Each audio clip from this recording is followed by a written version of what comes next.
പ്രേക്ഷകർക്കും നേരം വൈകുന്നേരത്തിലേക്ക് സ്വാഗതം. എല്ലാവരും കേൾക്കാൻ കൊതിച്ചിരുന്ന ഈ ലോകം കേൾക്കാൻ കൊതിച്ചിരുന്ന ഒരു വാർത്തയിലേക്കാണ് നമ്മൾ പോകുന്നത്. ഇറാനിൽ താൽക്കാലിക വെടിനിർത്തൽ പ്രഖ്യാപിച്ചിരിക്കുകയാണ് അമേരിക്കൻ പ്രസിഡന്റ് ഡൊണാൾഡ് ട്രംപ്. 5 ദിവസത്തേക്കാണ് ട്രംപ് വെടിനിർത്തൽ പ്രഖ്യാപിച്ചിരിക്കുന്നത്. ഇറാനുമായി കഴിഞ്ഞ ദിവസങ്ങളിൽ നടത്തിവന്ന ചർച്ചയുടെ തുടർച്ച എന്ന നിലയിലാണ് ഈ വെടിനിർത്തൽ പ്രഖ്യാപനം എന്നതാണ് അമേരിക്കൻ പ്രസിഡന്റ് വ്യക്തമാക്കിയിരിക്കുന്നത്. ഇത് സംബന്ധിച്ചുള്ള നിർദ്ദേശം താൻ നൽകി കഴിഞ്ഞു എന്നത് ട്രംപ് സൂചിപ്പിക്കുന്നു. 5 ദിവസത്തേക്കാണ് താൽക്കാലിക വെടിനിർത്തൽ പ്രഖ്യാപിച്ചിരിക്കുന്നത്. ഹോർമുസ് തുറക്കാൻ 48 മണിക്കൂറിന്റെ അന്ത്യശാസനം നൽകിയ ട്രംപാണ് പെട്ടെന്ന് നിലപാട് മാറ്റിയിരിക്കുന്നത്. അവിടെ ഒരു വെടിനിർത്തൽ പ്രഖ്യാപിച്ചിരിക്കുന്നത്. ഈ വാർത്തയുടെ വിശദാംശങ്ങളുമായി വിനോദ് നമുക്കൊപ്പം ചേരുകയാണ്. വിനോദ്, ലോകം കേൾക്കാൻ കൊതിച്ചിരുന്ന ഒരു വാർത്തയാണ്. പക്ഷേ താൽക്കാലിക വെടിനിർത്തൽ തങ്ങൾ അംഗീകരിക്കില്ല എന്നും സമ്പൂർണമായ യുദ്ധം അവസാനിപ്പിക്കലാണ് തങ്ങൾക്ക് വേണ്ടതുമെന്നും ഇറാൻ നിലപാടെടുത്തിരുന്നു. അതുകൊണ്ട് തന്നെ ഇറാന്റെ പ്രതികരണമൊക്കെ വളരെ പ്രധാനപ്പെട്ടതാണ്. എങ്കിൽ പോലും ഈ പ്രതീക്ഷ നൽകുന്ന വാർത്തയിൽ ട്രംപ് നൽകുന്ന സൂചനകൾ എന്തൊക്കെയാണ്? ഏറ്റവും ആശ്വാസത്തിന്റെ വാർത്തയാണ് ഇപ്പോൾ പുറത്തു വരുന്നത്. ഇപ്പോൾ അമേരിക്കൻ പ്രസിഡന്റിന്റെ അറിയിപ്പ് ഉണ്ടായിരിക്കുന്നു. താൽക്കാലിക വെടിനിർത്തൽ എന്ന നിലയിലേക്ക് കാര്യങ്ങൾ എത്തിയിരിക്കുന്നു. 4 ആഴ്ച കൊണ്ട് ഈ യുദ്ധം തീർക്കുമെന്ന് നേരത്തെ ട്രംപ് പറഞ്ഞിരുന്നതാണ്. എന്നാൽ ഇപ്പോൾ 4 ആഴ്ചയാകുന്നു, യുദ്ധം തീർന്നിട്ടില്ല. അമേരിക്ക എന്താണോ ലക്ഷ്യം വെച്ചത്, അല്ലെങ്കിൽ ഇസ്രായേൽ എന്താണോ ലക്ഷ്യം വെച്ചത്, അതിലേക്ക് പൂർണ്ണമായും എത്താൻ ഇരു രാജ്യങ്ങൾക്ക് കഴിഞ്ഞിട്ടില്ല. പക്ഷേ ട്രംപ് നേരത്തെ പറഞ്ഞതുപോലെ തന്നെ 4 ആഴ്ച പൂർത്തിയാകുമ്പോൾ ഇതാ ഏറ്റവും സുപ്രധാനമായ ഒരു പ്രഖ്യാപനം വന്നിരിക്കുന്നു. താൽക്കാലിക വെടിനിർത്തൽ എന്ന തീരുമാനത്തിലേക്ക് കാര്യങ്ങൾ എത്തിയിരിക്കുന്നു. ഇനി ഇറാനുമേൽ, പ്രത്യേകിച്ച് ഇറാൻ്റെ ഊർജ കേന്ദ്രങ്ങളുണ്ട്, അത്തരത്തിലുള്ള കേന്ദ്രങ്ങളിലേക്കുള്ള ആക്രമണം ഇനി ഉണ്ടാകില്ല എന്ന ഒരു അറിയിപ്പാണ്. ഏറ്റവും പ്രധാനപ്പെട്ട അറിയിപ്പാണ്, ലോകത്തിന് ആശ്വാസം നൽകുന്ന അറിയിപ്പാണ്. ഇന്ത്യ അടക്കമുള്ള രാജ്യങ്ങൾ വലിയ ആശങ്കയിൽ ആയിരുന്നു. ഊർജ രംഗത്ത് നേരിടുന്ന പ്രതിസന്ധി, അതിനൊക്കെ തന്നെ വിരാമമാകുന്ന തരത്തിലാണ് ഇപ്പോൾ ഇത്തരത്തിലൊരു അറിയിപ്പ് ഉണ്ടായിരിക്കുന്നത്. അതോടൊപ്പം തന്നെയാണ് ഇറാൻ്റെ ഇതിനോടുള്ള പ്രതികരണം എന്ത് എന്നതും വളരെ പ്രധാനപ്പെട്ട ഒരു കാര്യമാണ്. നേരത്തെ ഖത്തറിൻ്റെയൊക്കെ മധ്യസ്ഥതയിൽ ചർച്ചകൾ നടന്നിരുന്നു. ഇറാൻ ഉന്നയിക്കുന്ന ഒരു ആവശ്യം, ഇറാന് മേലുള്ള എല്ലാ ആക്രമണവും സ്ഥായിയായി തന്നെ അവസാനിപ്പിക്കണം. താൽക്കാലികമായൊരു വെടിനിർത്തലിനോട് എങ്ങനെയായിരിക്കും ഇറാൻ്റെ പ്രതികരണം എന്നതും വളരെ പ്രധാനപ്പെട്ട കാര്യമാണ്. അവർ പറയുന്നത് ഈ ആണവ നിരായുധീകരണം എന്ന ഒരു കാര്യം ചൂണ്ടിക്കാട്ടിയാണ് ഇറാന് മേലുള്ള അമേരിക്കയുടെ ആക്രമണം ഉണ്ടായത്. ഇസ്രായേലിൻ്റെ ഭാഗത്ത് നിന്ന് ആദ്യം ഒരു അറ്റാക്ക് ഉണ്ടാകുന്നത്. എന്നാൽ ഊർജ്ജ ആവശ്യങ്ങൾക്ക് വേണ്ടി യുറേനിയം സമ്പുഷ്ടീകരണം ഉൾപ്പെടെയുള്ള കാര്യങ്ങളിലേക്ക് പോയി എന്ന വിശദീകരണമാണ് ഇറാൻ ആദ്യം മുതൽ നൽകിയത്. എന്നാൽ ഇത് മുഖവിലയ്ക്കെടുക്കാതെ ഒരു ആക്രമണത്തിൻ്റെ പാത തിരഞ്ഞെടുക്കുകയായിരുന്നു. ഇറാനിൽ വലിയ നാശനഷ്ടമുണ്ടായി. പിന്നീട് ഇറാൻ്റെ ഭാഗത്ത് നിന്ന് പ്രത്യാക്രമണം ഉണ്ടായി. അറബ് രാജ്യങ്ങളിൽ അമേരിക്കയ്ക്ക് എയർ സ്പേസ് നൽകിയിട്ടുള്ള, അല്ലെങ്കിൽ അവർക്ക് യുദ്ധകേന്ദ്രങ്ങൾ അനുവദിച്ചിട്ടുള്ള സമീപ രാജ്യങ്ങളെ, അയൽ രാജ്യങ്ങളെ ഒന്നാകെ ആക്രമിക്കുന്ന തരത്തിലേക്ക് ഇറാൻ പോയി. അവിടെ UAE ആക്രമിച്ചു, സൗദിയെ ആക്രമിച്ചു, ഒമാനെ ആക്രമിച്ചു, ഖത്തറിനെ ആക്രമിച്ചു, കുവൈറ്റിനെ ആക്രമിച്ചു, ജോർദാനെ. ആ തരത്തിൽ വലിയ തോതിൽ ഇറാൻ്റെ ഭാഗത്ത് നിന്ന് തിരിച്ചടി ഉണ്ടായി. അമേരിക്കയ്ക്ക് സൈനിക താവളങ്ങൾ അനുവദിച്ച അയൽ രാജ്യങ്ങളെ ഒന്നാകെ ആക്രമിക്കുന്ന നിലയിലേക്ക് പോയിരുന്നു. സഹോദര രാജ്യങ്ങൾ എന്ന നിലയ്ക്ക് കണ്ടിരുന്ന രാജ്യങ്ങളെ തന്നെ ആക്രമിക്കുന്ന തരത്തിലേക്ക്, അത് അമേരിക്കയുടെ ഇസ്രായേലിൻ്റെ ഇടപെടൽ എന്നത് മാത്രം ചൂണ്ടിക്കാണിച്ചുകൊണ്ടാണ് അങ്ങനെ ഒരു നടപടിയിലേക്ക് നടപടിയിലേക്ക് പോയത്. ഏതായിരുന്നാലും ഇപ്പോൾ ഓഹരി വിപണിയിലും അതോടൊപ്പം തന്നെ ഇന്ധന വിലയിൽ പോലും ഈ ആദ്യ നിമിഷങ്ങളിൽ തന്നെ പ്രതിഫലനം ഉണ്ടായിരിക്കുന്നു.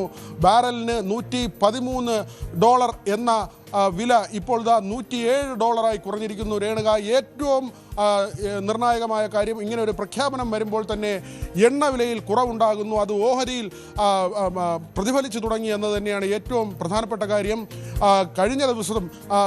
കഴിഞ്ഞ ദിവസം ഇന്നുമായും നിക്ഷേപകർക്ക്, ഇന്ത്യയിൽ നിക്ഷേപം നടത്തിയിട്ടുള്ള ആളുകൾക്ക് 13 ലക്ഷം കോടി രൂപയുടെ നഷ്ടമാണ് ഓഹരി വിപണിയിൽ സംഭവിച്ചത്. ഓഹരി വിപണി പൂർണ്ണമായും തകർന്നടിയുന്ന നിലയിലേക്ക് മാറിയിരുന്നു. അതിനൊക്കെ തന്നെ പരിഹാരമായിരിക്കുന്നു. സ്വർണ്ണവിലയ്ക്ക് വലിയ കുറവുണ്ടായി. 1 ലക്ഷത്തിന് താഴേക്ക് സ്വർണ്ണവില വരുന്ന സാഹചര്യമുണ്ടായി. തീർച്ചയായും ലോകം എത്രമാത്രം ആഗ്രഹിച്ചിരുന്നു ഈ വാർത്ത എന്നതിന്റെ സൂചനയാണ് ബ്രെന്റ് ക്രൂഡിന്റെ വില കുറഞ്ഞതിലൂടെ മനസ്സിലാകുന്നത്. ഒറ്റയടിക്ക് വില കുറഞ്ഞിരിക്കുകയാണ്. അത്രമാത്രം ആവശ്യമായിരുന്നു ലോകത്തിന് ഈ യുദ്ധം അവസാനിപ്പിക്കുക എന്നത്. ട്രംപിനും അത് അത്യാവശ്യമായിരുന്നു എന്നതാണ് കാണുന്നത്. ഇറാനെ ഭയപ്പെടുത്തുന്നതിന് വേണ്ടിയാണ് ട്രംപ് 48 മണിക്കൂറിന്റെ ഒരു ഡെഡ് ലൈൻ പ്രഖ്യാപിച്ചിരുന്നത്. അത് ഹോർമുസ് തുറക്കുക എന്നതാണ്. ഹോർമുസ് തുറക്കുന്നത് ഈ ഊർജ ലഭ്യത ഉറപ്പുവരുത്തുന്നതിന് വേണ്ടിയായിരുന്നു. അത്രമാത്രം പല രാഷ്ട്രങ്ങളും, ഏഷ്യൻ രാഷ്ട്രങ്ങൾ, ഏറ്റവും അധികം ഈ ഊർജ്ജ പ്രതിസന്ധിയിൽ വലയുന്ന ഘട്ടത്തിലാണ് ട്രംപ് അങ്ങനെ ഒരു അന്ത്യശാസനം ഇറാനെ സംബന്ധിച്ച് കൊടുക്കുന്നത്. 48 മണിക്കൂർ അന്ത്യശാസനം അവസാനിക്കാൻ 12 മണിക്കൂർ ബാക്കി നിൽക്കുമ്പോഴാണ് ഇറാനുമായി നടത്തിയ ചർച്ചകൾ ഫലപ്രദമാണ്, പൂർണ്ണ പരിഹാരം തേടി നടക്കുന്ന ചർച്ചകൾ ഫലപ്രദമാണ് എന്ന് ചൂണ്ടിക്കാട്ടി താൽക്കാലിക വെടിനിർത്തൽ പ്രഖ്യാപിച്ചിരിക്കുന്നത്, 5 ദിവസത്തെ വെടിനിർത്തൽ പ്രഖ്യാപിച്ചിരിക്കുന്നത്. എന്നാൽ ഈ ഘട്ടത്തിൽ ഇറാൻ എന്താണ് ചെയ്തത്? ഹോർമുസ് പൂർണ്ണമായും അടച്ചിട്ടില്ല എന്ന് പറയുന്നു. ഞങ്ങൾ നിയന്ത്രണം ഏർപ്പെടുത്തിയത് ശത്രുക്കൾക്ക് വേണ്ടി മാത്രമാണ് എന്ന് പറയുന്നു. അത് തുടരുമെന്ന് ഉറച്ചു പ്രഖ്യാപിക്കുകയായിരുന്നു ഇറാൻ ചെയ്തത്. ഇറാന്റെ IRGC ചെയ്തതും അതുപോലെ തന്നെയായിരുന്നു. അവർ ഈ വെല്ലുവിളി ആവർത്തിക്കുകയാണ് ചെയ്തിരുന്നത്.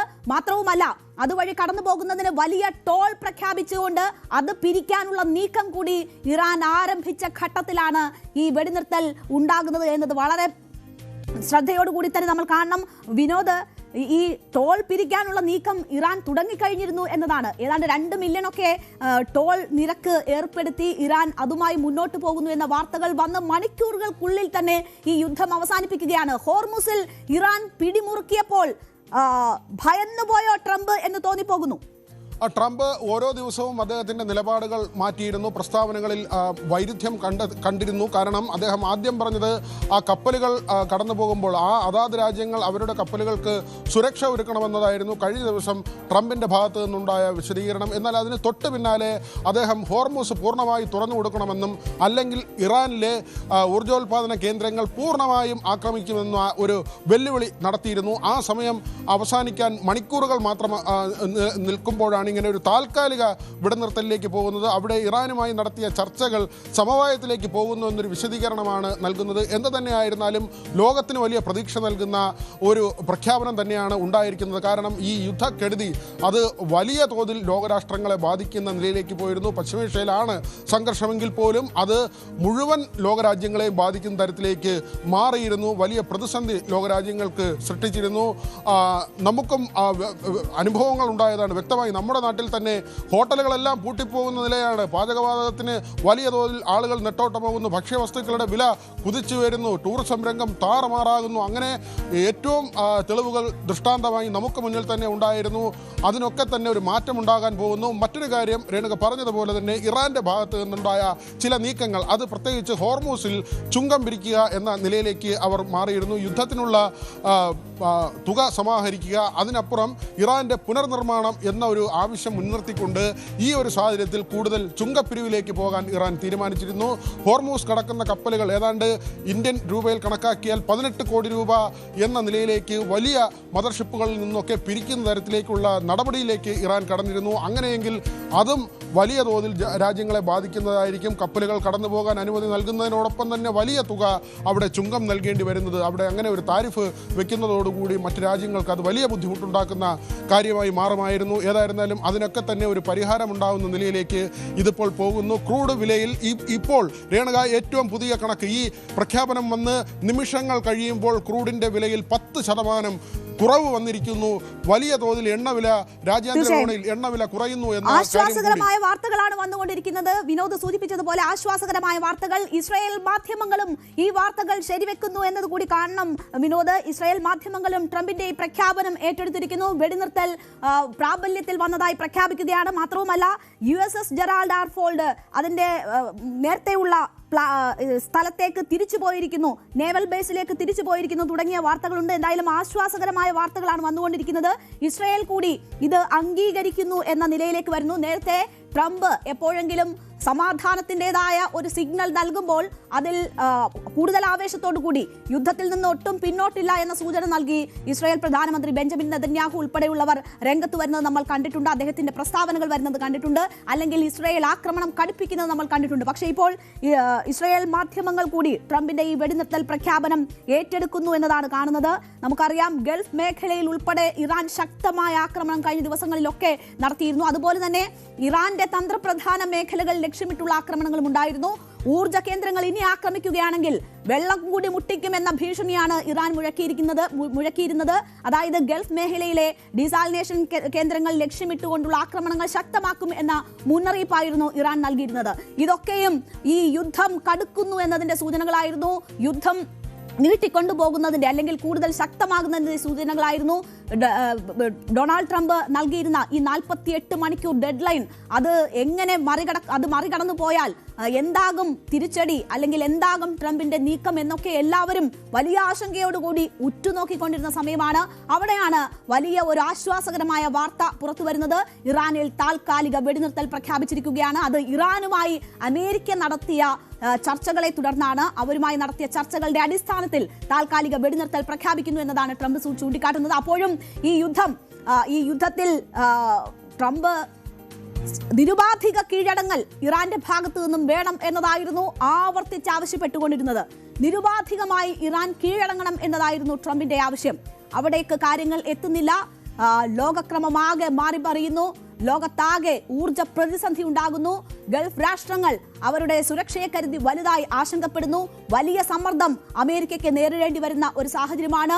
ഇറാൻ പിന്നോട്ടില്ല എന്നതിന്റെ സൂചനകൾ നൽകുന്നു. പരമോന്നത നേതാവ് അയത്തുള്ള അലി ഖമനേയി ആദ്യ ആക്രമണത്തിൽ കൊല്ലപ്പെട്ടു. അതിന് പിന്നാലെ അലി ലാറിജാനി ഉൾപ്പെടെയുള്ള പ്രമുഖ നേതാക്കൾ കൊല്ലപ്പെട്ടിട്ടും പിന്നോട്ടില്ല എന്നതിന്റെ സൂചനകൾ തന്നെ ഇറാൻ നൽകിക്കൊണ്ടിരുന്നു. അത് ഈ യുദ്ധം വളരെ അപകടകരമായ ഒരു നിരയിലേക്ക് പോകുന്നു എന്നതിന്റെ സൂചനകളായിരുന്നുവെങ്കിൽ അവിടെയാണ് സമാധാനത്തിന്റെ സിഗ്നൽ കണ്ടു തുടങ്ങുന്നത്. ഇറാനിൽ വെടിനിർത്തൽ പ്രഖ്യാപിച്ചിരിക്കുന്നു ട്രംപ്. എങ്ങനെയൊക്കെ ചർച്ചകൾ നടന്നു, എന്തിന്റെയൊക്കെ അടിസ്ഥാനത്തിലാണ് ഈ വെടിനിർത്തൽ? ഇത് ശാശ്വതമാകുമോ? ഈ വെടിനിർത്തൽ ഇറാൻ അംഗീകരിക്കുമോ? ഇസ്രായേൽ അംഗീകരിക്കുമോ? അങ്ങനെ നിരവധി ചോദ്യങ്ങൾ ബാക്കി നിൽക്കുന്നുണ്ടെങ്കിലും വലിയ ആശ്വാസമാണ് ഇപ്പോൾ പുറത്തേക്ക് വരുന്നത്. നമുക്കറിയാം, വിശുദ്ധ റമദാനിൽ ആ ദിവസങ്ങളിൽ പോലും ആക്രമണം നടന്നിരുന്നു. റമദാനിലെ ഏറ്റവും അവസാനത്തെ ദിവസം, പെരുന്നാൾ ദിവസം, ചെറിയ പെരുന്നാൾ ദിവസം ആക്രമണം നടന്നിരുന്നു. അതൊക്കെയും പ്രതീക്ഷക്കെടുത്തുന്നതായിരുന്നുവെങ്കിൽ ദാ പെരുന്നാൾ കഴിഞ്ഞ് ദിവസങ്ങൾക്കകം തന്നെ ഇപ്പോൾ വെടിനിർത്തലിലേക്ക് കാര്യങ്ങൾ എത്തുകയാണ്. അതിന്റെ പ്രതിഫലനം ലോക വിപണിയിൽ കണ്ടു തുടങ്ങുന്നു. എണ്ണവില കുറയുന്നു. 10% എണ്ണവിലയിൽ കുറവ് വന്നിരിക്കുന്നു. ബ്രെന്റ് ക്രൂഡിന്റെ വിലയിൽ എന്ന വിവരങ്ങളാണ് വരുന്നത്. വിനോദ് തുടരുന്നുണ്ട്. വിനോദ്, ഇറാൻ ഈ ചർച്ചകളെ എങ്ങനെ കാണുന്നു? ഇറാന്റെ പ്രതികരണം എന്ത് എന്നത് വളരെ പ്രധാനപ്പെട്ടതായി വരുന്നു. എന്തായാലും വെടിനിർത്തൽ വരുന്ന ഘട്ടത്തിൽ അത് പൂർണ്ണമായും തള്ളിക്കളയുക എന്നൊരു സമീപനം ഇറാൻ സ്വീകരിക്കില്ല എന്നതാണ് മനസ്സിലാകുന്നത്. കാരണം പ്രധാനപ്പെട്ട നേതാക്കളെയൊക്കെ നഷ്ടപ്പെട്ട് പ്രധാനപ്പെട്ട കേന്ദ്രങ്ങൾ വരെ ആക്രമിക്കപ്പെട്ട ഒരു സാഹചര്യം ഇറാനെ സംബന്ധിച്ചുമുണ്ട്. അപ്പോൾ ഇത് താൽക്കാലികം എന്ന് പറയുന്നുണ്ട് എങ്കിലും ചർച്ചകളിലൂടെ ഒരു ശാശ്വത പരിഹാരത്തിലേക്ക് തന്നെ പോകും എന്ന് കരുതാമോ? രേണുക, ഏറ്റവും പ്രധാനപ്പെട്ട കാര്യം, ഇറാനിൽ ഏതാണ്ട് 1 ഡസനിലേറെ നേതാക്കളാണ്, അവരുടെ പരമോന്നത നേതാവായിരുന്ന ഖമനേയി മുതൽ ലാരിജാനി വരെ, ഏറ്റവും ഒടുവിൽ കൊല്ലപ്പെട്ട ലാരിജാനി വരെ ഏതാണ്ട് 1 ഡസനിലധികം നേതാക്കൾ കൊല്ലപ്പെടുന്നു. അവിടെ മുസ്തഫ ഖമനേയി, അദ്ദേഹത്തിൻ്റെ നേതൃത്വത്തിലാണ് ഇറാൻ ഈ പോരാട്ടം നടത്തുന്നത്.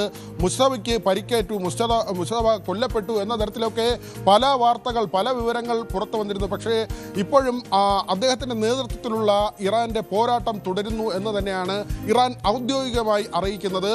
അവരുടെ ആഭ്യന്തരമന്ത്രി, അവരുടെ പ്രതിരോധ മന്ത്രി, അവരുടെ യുദ്ധകാര്യ വിദഗ്ധന്മാർ, അവരുടെ ഈ ന്യൂക്ലിയർ പവറിൻ്റെ കാര്യങ്ങൾ നിയന്ത്രിച്ചിരുന്ന നേതാക്കൾ എല്ലാവരും കൊല്ലപ്പെടുന്നു. അവരുടെ പരമോന്നത നേതാവ് അടക്കം കൊല്ലപ്പെടുന്നു. പക്ഷേ ഇറാൻ 1 ഇഞ്ച് പിന്നിലേക്ക് പോയില്ല എന്നതാണ് ഇവിടെ ഏറ്റവും സുപ്രധാനമായ കാര്യമായി നമ്മൾ കാണേണ്ടത്. പൂർണ്ണമായും കീഴടങ്ങുക, സമ്പൂർണ്ണ കീഴടങ്ങൽ എന്ന ആവശ്യമാണ് അമേരിക്ക മുന്നോട്ട് വെച്ചത്. എന്നാൽ അതിന് വഴങ്ങാതെ ഇറാൻ ആക്രമിച്ചു എന്നത് മാത്രമല്ല, ഇസ്രായേലിന് നേരെ ആക്രമണം നടത്തി എന്നത് മാത്രമല്ല, UK-യുടെയും അമേരിക്കയുടെയും ഒക്കെ സൈനിക താവളം ഏതാണ്ട് ഇറാനിൽ നിന്ന് 4000 കിലോമീറ്റർ അകലെയുള്ള കേന്ദ്രത്തിലേക്ക് മിസൈൽ അയക്കാൻ അവർക്ക് കഴിഞ്ഞു. അവരുടെ ആയുധശേഷി പ്രകടിപ്പിക്കാൻ ഇറാന് കഴിഞ്ഞു. ഭൂഗർഭ അറകളിൽ ഇനിയും മിസൈലുകൾ അവശേഷിക്കുന്നു എന്ന വിവരങ്ങൾ. നഥാൻസ് ആണവ കേന്ദ്രം ആക്രമിച്ചതിന് പകരം അവർ ഇസ്രായേലിൻ്റെ ആണവ കേന്ദ്രം ആക്രമിക്കുന്ന നിലയിലേക്ക് അവിടെ മിസൈൽ അയക്കുന്നു. അങ്ങനെ പകരത്തിന് പകരം ഓരോ അടിക്കും തിരിച്ചടി എന്ന നിലയിൽ തന്നെയാണ് ഇറാൻ ഇതുവരെ മുന്നോട്ട് പോയത്.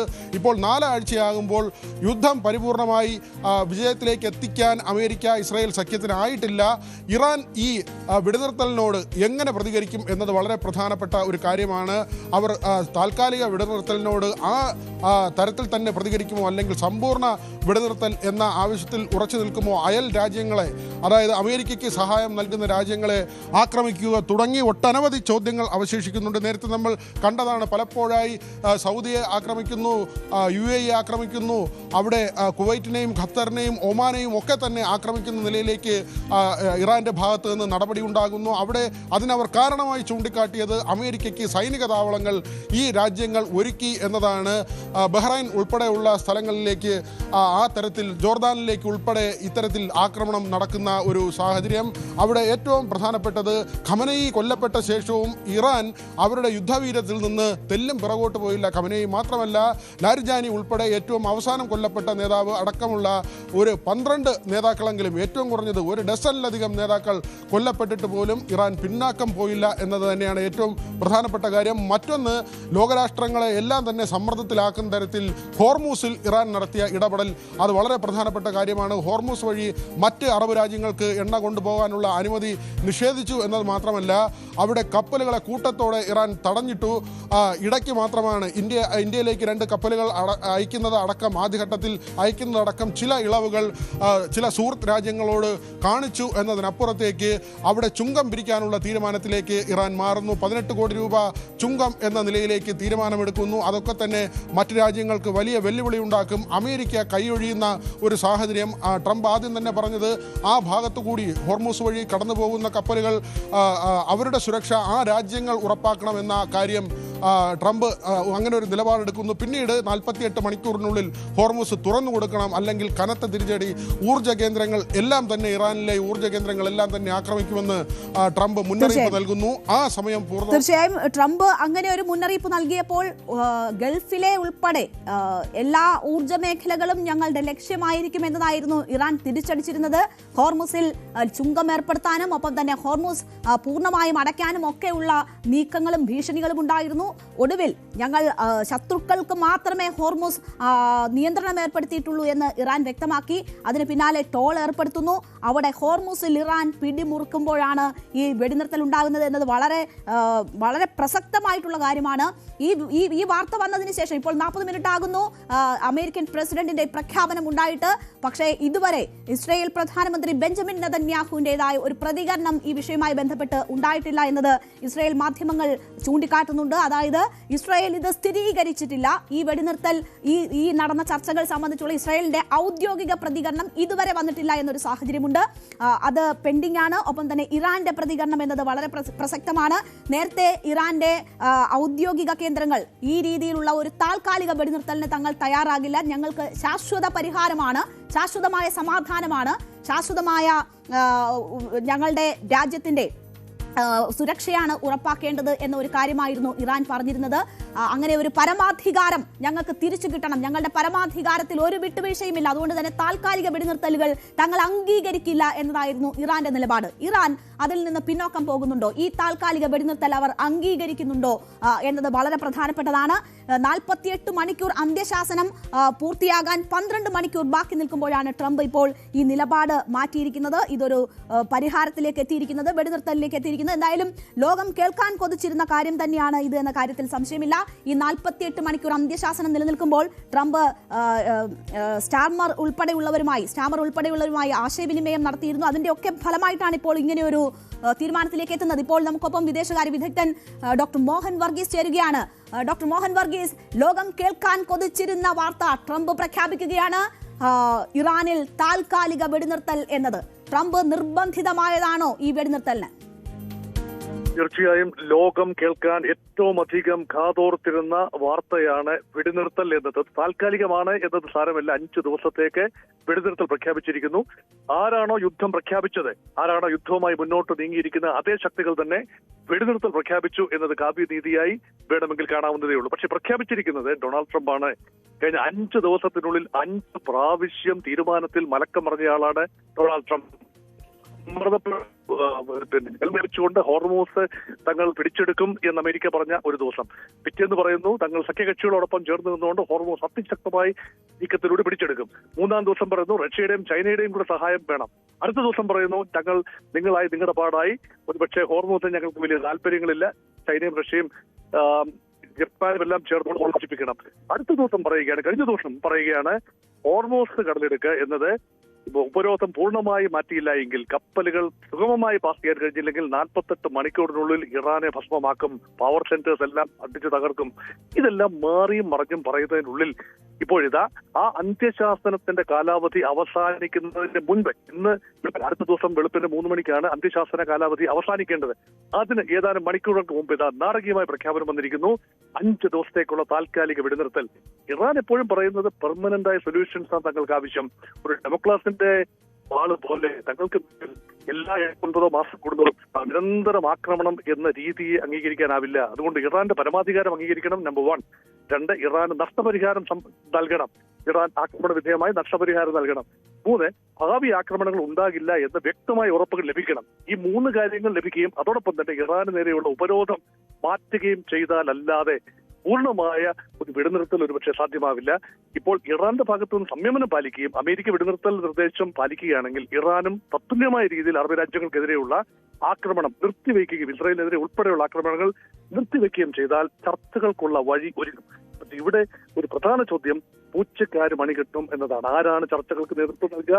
ഇന്ത്യൻ പ്രധാനമന്ത്രി നരേന്ദ്രമോദി കഴിഞ്ഞ ഏതാനും 2-3 മണിക്കൂറുകൾക്ക് മുമ്പ് പാർലമെന്റിൽ നടത്തിയ ഒരു പ്രസംഗം, അതിന്റെ ചുവട് പിടിച്ച് ഇപ്പോൾ ഉയരെ ചർച്ചകൾ മുന്നോട്ട് പോകുന്നുണ്ട്. കാരണം ലോകസമാധാനമാണ് ഇന്നത്തെ ആവശ്യം. ഒരു ക്ലാരിയൻ കോൾ ആയിരുന്നു ഇത്. ഇന്ത്യൻ പാർലമെന്റിനോട് ചെയ്ത സംസാരമാണെങ്കിൽ പോലും തീർച്ചയായും ഇന്റർനാഷണൽ കമ്മ്യൂണിറ്റി വളരെയധികം ശ്രദ്ധയോടുകൂടി തന്നെ വാച്ച് ചെയ്ത ഒരു സംസാരമായിരുന്നു അത്.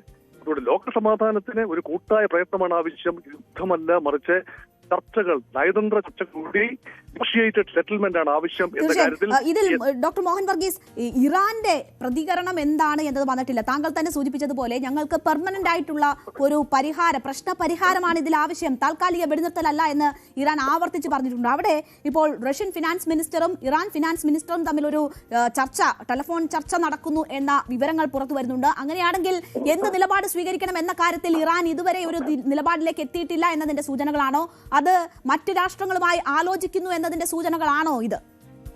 മറ്റ് രാജ്യങ്ങളുമായി തീർച്ചയായും ഇറാൻ എന്ന രാജ്യത്തിന് ആലോചിക്കേണ്ടതുണ്ട്. ചൈനയുമായും റഷ്യയുമായും ഏറെ കൂടിയാലോചനകൾ നിരന്തരം നടത്തിയ ഒരു കാലഘട്ടമാണ് കഴിഞ്ഞ 3 ആഴ്ച. റഷ്യയോ ചൈനയോ നേരിട്ട് യുദ്ധത്തിൽ പങ്കെടുത്തില്ല എങ്കിൽ പോലും ഈ ഡെവലപ്മെന്റ്സ് എല്ലാം തന്നെ, ഇറാനെതിരെ നടക്കുന്ന ആക്രമണം, പ്രതിരോധം, പ്രത്യാക്രമണം എല്ലാം തന്നെ ചൈനയും റഷ്യയും കൃത്യമായി മോണിറ്റർ ചെയ്തിട്ടുള്ള കാര്യവും, അതുപോലെ തന്നെ ഇറാൻ ഇൻഡയറക്ട്ലി സാറ്റലൈറ്റ് സപ്പോർട്ട് ഉൾപ്പെടെയുള്ള കാര്യങ്ങൾ നൽകിയിട്ടുള്ളതുമാണ്. അങ്ങനെ വരുമ്പോൾ തീർച്ചയായും ഇനി എങ്ങനെയാണ് ഇപ്പോൾ ലഭിച്ചിട്ടുള്ള ഈ ഒരു ബ്രീതിങ് സ്പേസ്, വെടിനിർത്തൽ 5 ദിവസത്തേക്കുള്ള വെടിനിർത്തൽ എന്നൊരു ബ്രീതിങ് സ്പേസ് എങ്ങനെയാണ് ക്യാരി ഫോർവേഡ് ചെയ്യുന്നത്, ഇതേക്കുറിച്ച് കൃത്യമായ ചില സൂചനകൾ ലഭിക്കണം. അതുകൊണ്ട് ഇറാൻ ഏകപക്ഷീയമായി ഒരു തീരുമാനം എടുക്കുന്നതിനേക്കാൾ നല്ലത് ഇറാനോടൊപ്പം ചേർന്ന് നിൽക്കാൻ സാധ്യതയുള്ള ശക്തികളുമായി ആലോചിച്ച് സമാധാനം എന്ന് പറയുന്ന ഒരു പ്രക്രിയയാണ്. ഇത് മേഖലാ യുദ്ധമായി പരിണമിച്ച സ്ഥിതിക്ക് അറബി താല്പര്യങ്ങൾ സംരക്ഷിക്കപ്പെടണം, ഇസ്രായേലിന്റെ തന്നെ ഭാവി സുരക്ഷ സംരക്ഷിക്കപ്പെടണം, ഇറാൻ എന്ന രാജ്യത്തിന് നിലനിൽക്കാനൊക്കണം, ഇറാന്റെ വിഭവങ്ങൾ വിൽക്കാൻ കഴിയണം, ഇറാന് നേരെയുള്ള ഉപരോധം അവസാനിക്കണം, ഇറാന്റെ എണ്ണ അന്താരാഷ്ട്ര വിപണിയിൽ വിൽക്കാൻ കഴിയണം, എങ്കിൽ ഇറാനെ ചുവടുറപ്പിച്ച് നിൽക്കാൻ കഴിയും. അതുപോലെ തന്നെ ഇസ്രായേലിന് ചില ഉറപ്പുകൾ നൽകാൻ ഇറാനും ബാധ്യസ്ഥരാകും. കാരണം ആണവമായി death to America, death to Israel എന്ന് പറഞ്ഞ് നിരന്തരം ഇറാൻ വാക്ധോരണിയിലൂടെ മുന്നോട്ട് പോകുമ്പോൾ ഇസ്രായേൽ എന്ന രാജ്യത്തിനും നിലനിൽപ്പിനുള്ള അവകാശമുണ്ട്. ഇതെല്ലാം തന്നെ സമഗ്രമായി അഡ്രസ് ചെയ്യുന്ന ഒരു കോംപ്രിഹെൻസീവ് കരാറാണ് ആവശ്യം. അതുകൊണ്ട് തൽക്കാലത്തേക്ക് 1 സ്റ്റെപ്പ് ഫോർവേഡ് അത് തീർച്ചയായും സ്വാഗതാർഹമായ കാര്യമാണ്. ഒരു വെടിനിർത്തൽ സാധ്യമായെങ്കിൽ മാത്രം ഇരുപക്ഷത്തും, അത് അമേരിക്ക വെടിനിർത്തിയോണ്ട് കാര്യമില്ല, ഇറാന്റെ ഭാഗത്തു നിന്നും ഇസ്രായേലിന്റെ അമേരിക്കയുടെ ഭാഗത്തു നിന്നും കൃത്യമായ വെടിനിർത്തൽ പാലിക്കപ്പെടുകയും ഈ വെടിനിർത്തൽ കാലഘട്ടത്തിൽ അടുത്ത ഇത് തുടരുന്നതിനെ കുറിച്ച് ചർച്ചകൾ നടത്തുകയും ചെയ്യുക എന്നതാണ്. അതുകൊണ്ട് അന്താരാഷ്ട്ര ഇന്ത്യ ഉൾപ്പെടെയുള്ള രാജ്യങ്ങളുമായി നിരന്തരമായ സംവാദത്തിൽ അന്താരാഷ്ട്ര സമൂഹത്തിലെ രാജ്യങ്ങൾ കാണാൻ പോകുന്നത്. തീർച്ചയായും. എന്തായാലും ഈ വിഷയത്തിൽ ഉൾപ്പെടെ ഇറാനുമായിട്ടുള്ള സംഭാഷണം ഉൾപ്പെടെയുള്ള കാര്യങ്ങൾ സ്ഥിരീകരിച്ചുകൊണ്ട് പ്രധാനമന്ത്രി ഇന്നൊരു പ്രസ്താവന സഭയിൽ നടത്തിയ ദിവസമാണ്. ഇന്ത്യ ഇടപെട്ടിട്ടുണ്ട്, ഈ ഊർജ്ജ പ്രതിസന്ധി പരിഹരിക്കുന്നതിൽ ഉൾപ്പെടെയുള്ള ചർച്ചകൾ നടത്തിയിട്ടുണ്ട് എന്ന കാര്യം പ്രധാനമന്ത്രി ഉൾപ്പെടെ ഇന്ന് സ്ഥിരീകരിച്ച സമയമാണ്. അതിന് മണിക്കൂറുകൾക്ക് ഇപ്പുറമാണ് അവിടെ ഒരു താൽക്കാലിക വെടിനിർത്തൽ ഉണ്ടാകുന്നത്. ഡൊണാൾഡ് ട്രംപും നിർണായകമായ ചില ചർച്ചകൾ ഇതിനു മുൻപായി നടത്തിയിട്ടുണ്ട് എന്നതാണ് മനസ്സിലാകുന്നത്. സ്റ്റാമറുമായി കൂടിക്കാഴ്ച നടത്തുന്നു. ഹോർമുസ് തുറന്നിരിക്കുന്നതിന്റെ ആവശ്യകതയെക്കുറിച്ച് ഇരു നേതാക്കളും ഈ 20 മിനിറ്റ് നീണ്ട ചർച്ചയിൽ ഒരു ധാരണയിലെത്തി എന്നതുൾപ്പെടെയുള്ള കാര്യങ്ങളുണ്ട്. എല്ലാ രാഷ്ട്രങ്ങളും ഊർജ്ജ പ്രതിസന്ധിയിലേക്ക് പോകുന്ന ഒരു ഘട്ടത്തിലാണ് ഈ വെടിനിർത്തൽ ഉണ്ടാകുന്നത്. ഇപ്പോൾ നമുക്കൊപ്പം വിദേശകാര്യ വിദഗ്ധൻ ജോസഫ് ആന്റണി കൂടി ചേരുകയാണ്. ശ്രീ ജോസഫ് ആന്റണി, ട്രംപാണ് വെടിനിർത്തൽ പ്രഖ്യാപിച്ചിരിക്കുന്നത്. അതിന്റെ ആയുസ് എത്ര എന്നത് നിശ്ചയമില്ലാത്ത കാര്യമാണ്. എങ്കിൽ പോലും ആശ്വാസകരമാണ് ഇപ്പോൾ പുറത്തു വരുന്ന വാർത്തകൾ. ഇത് എത്രമാത്രം നമുക്ക് വിശ്വസനീയമാണ്? ഇറാന്റെയും ഇസ്രായേലിന്റെയും ഉൾപ്പെടെയുള്ള പ്രതികരണങ്ങൾ ഇനി എത്രമാത്രം നിർണായകമാകും? നിങ്ങൾ പറഞ്ഞതുപോലെ പ്രധാനപ്പെട്ട ഒരു പ്രശ്നം ഈ ട്രംപിന്റെ വാക്കുകളെ ലോകത്തിന് എങ്ങനെ വിശ്വസിക്കാൻ കഴിയുമെന്നുള്ളതാണ്. അതായത് 3 ദിവസം മുമ്പ് ട്രംപ് പറഞ്ഞു ഒരു കാരണവശാലും ഒരു ചർച്ച തുറക്കുന്ന പ്രശ്നമേ ഇല്ല എന്നാ പറഞ്ഞു. 72 മണിക്കൂർ മുമ്പ്. 48 മണിക്കൂർ മുമ്പാണ് ട്രംപ് പറഞ്ഞത് നിങ്ങൾക്ക് ഇറാന് ഞാൻ 48 മണിക്കൂർ തരുന്നു, അതിനു മുമ്പ് നിങ്ങൾ ഹോർമുസ് കടലിടുക്ക് തുറന്നില്ലെങ്കിൽ നിങ്ങൾക്ക് സർവനാശമാണ് സംഭവിക്കാൻ പോകുന്നത്, നിങ്ങളുടെ മുഴുവൻ പ്രധാനപ്പെട്ട എണ്ണപ്പാടങ്ങളെ ഞാൻ കത്തിച്ചു കളയും, ഓബ്ലിറ്ററേറ്റ് ചെയ്യുന്ന, അത് തുടച്ചു നീക്കിക്കളയുന്ന അദ്ദേഹം പറഞ്ഞു. അപ്പൊ എന്താ ഇറാൻ പറഞ്ഞു ഞങ്ങളുടെ എണ്ണപ്പാടങ്ങൾക്ക് നേരെ ആക്രമണം നടത്തിയാൽ പശ്ചിമേഷ്യയിലെ മുഴുവൻ എണ്ണപ്പാടങ്ങളെയും ഞങ്ങൾ കത്തിക്കുന്ന പറഞ്ഞു. അപ്പൊ സ്വാഭാവികമായിട്ടും ഇത് ഒന്നെന്ന് പറയുന്നത് ഈ ആവശ്യമില്ലാത്ത യുദ്ധത്തിലൂടെ അമേരിക്കയിലെ സാധാരണക്കാരായിട്ടുള്ള ജനങ്ങൾ വളരെയധികം അവരുടെ ബുദ്ധിമുട്ട് വർദ്ധിച്ചിരിക്കുകയാണ്. 1. 2, അവിടുത്തെ മാഗ മൂവ്മെന്റിനെ കുറിച്ച് പറയുന്ന ആൾക്കാർ പറയുന്നത് മാഗ മൂവ്മെന്റ് മരിച്ചു എന്നാ പറയുന്നത്. ഈ യുദ്ധത്തോടു കൂടിയിട്ട് മാഗ മൂവ്മെന്റ് മരിച്ചു എന്നാ പറയുന്നത്. എന്ന് മാത്രമല്ല അമേരിക്കയിൽ ഇദ്ദേഹത്തിന്റെ വളരെ ശക്തരായിട്ടുള്ള ആളുകളായിരുന്ന ടക്കർ കാൾസൺ എന്ന് പറയുന്ന മാധ്യമപ്രവർത്തകൻ നിരന്തരമായി ഈ ട്രംപിന്റെ ഇറാൻ ആക്രമണത്തെ വിമർശിച്ചുകൊണ്ടിരിക്കുകയാണ്. അദ്ദേഹത്തിന്റെ അമേരിക്കയുടെ ആന്റി ടെററിസം വിഭാഗത്തിന്റെ ഡയറക്ടറായിരുന്ന ജോസഫ് കെന്റ് ഈ ഇറാനെതിരെ അമേരിക്ക നടത്തിയ ആക്രമണത്തിൽ പ്രതിഷേധിച്ച് രാജിവെച്ചു 12 ദിവസം മുമ്പ്. എന്ന് പറഞ്ഞാൽ ഈ ട്രംപ് നടത്തുന്ന ഈ ആക്രമണത്തെ റിപ്പബ്ലിക്കന്മാർ പോലും പിന്തുണയ്ക്കുന്നില്ല. റിപ്പബ്ലിക്കന്മാരുടെ അത് മാത്രമല്ല ശ്രീ ജോസഫ് ആന്റണി നോക്കൂ, പൂർണ്ണമായും കീഴടങ്ങൽ എന്നതായിരുന്നു ട്രംപ് ആവർത്തിച്ച് പറഞ്ഞത്. സമ്പൂർണ്ണ കീഴടങ്ങൽ എന്ന് പറഞ്ഞ രാഷ്ട്രവുമായി സംസാരിച്ച് ഞാനിപ്പോ വെടിനിർത്തൽ പ്രഖ്യാപിച്ചിരിക്കുന്നു എന്ന് ട്രംപ് തന്നെ പറയുന്നു.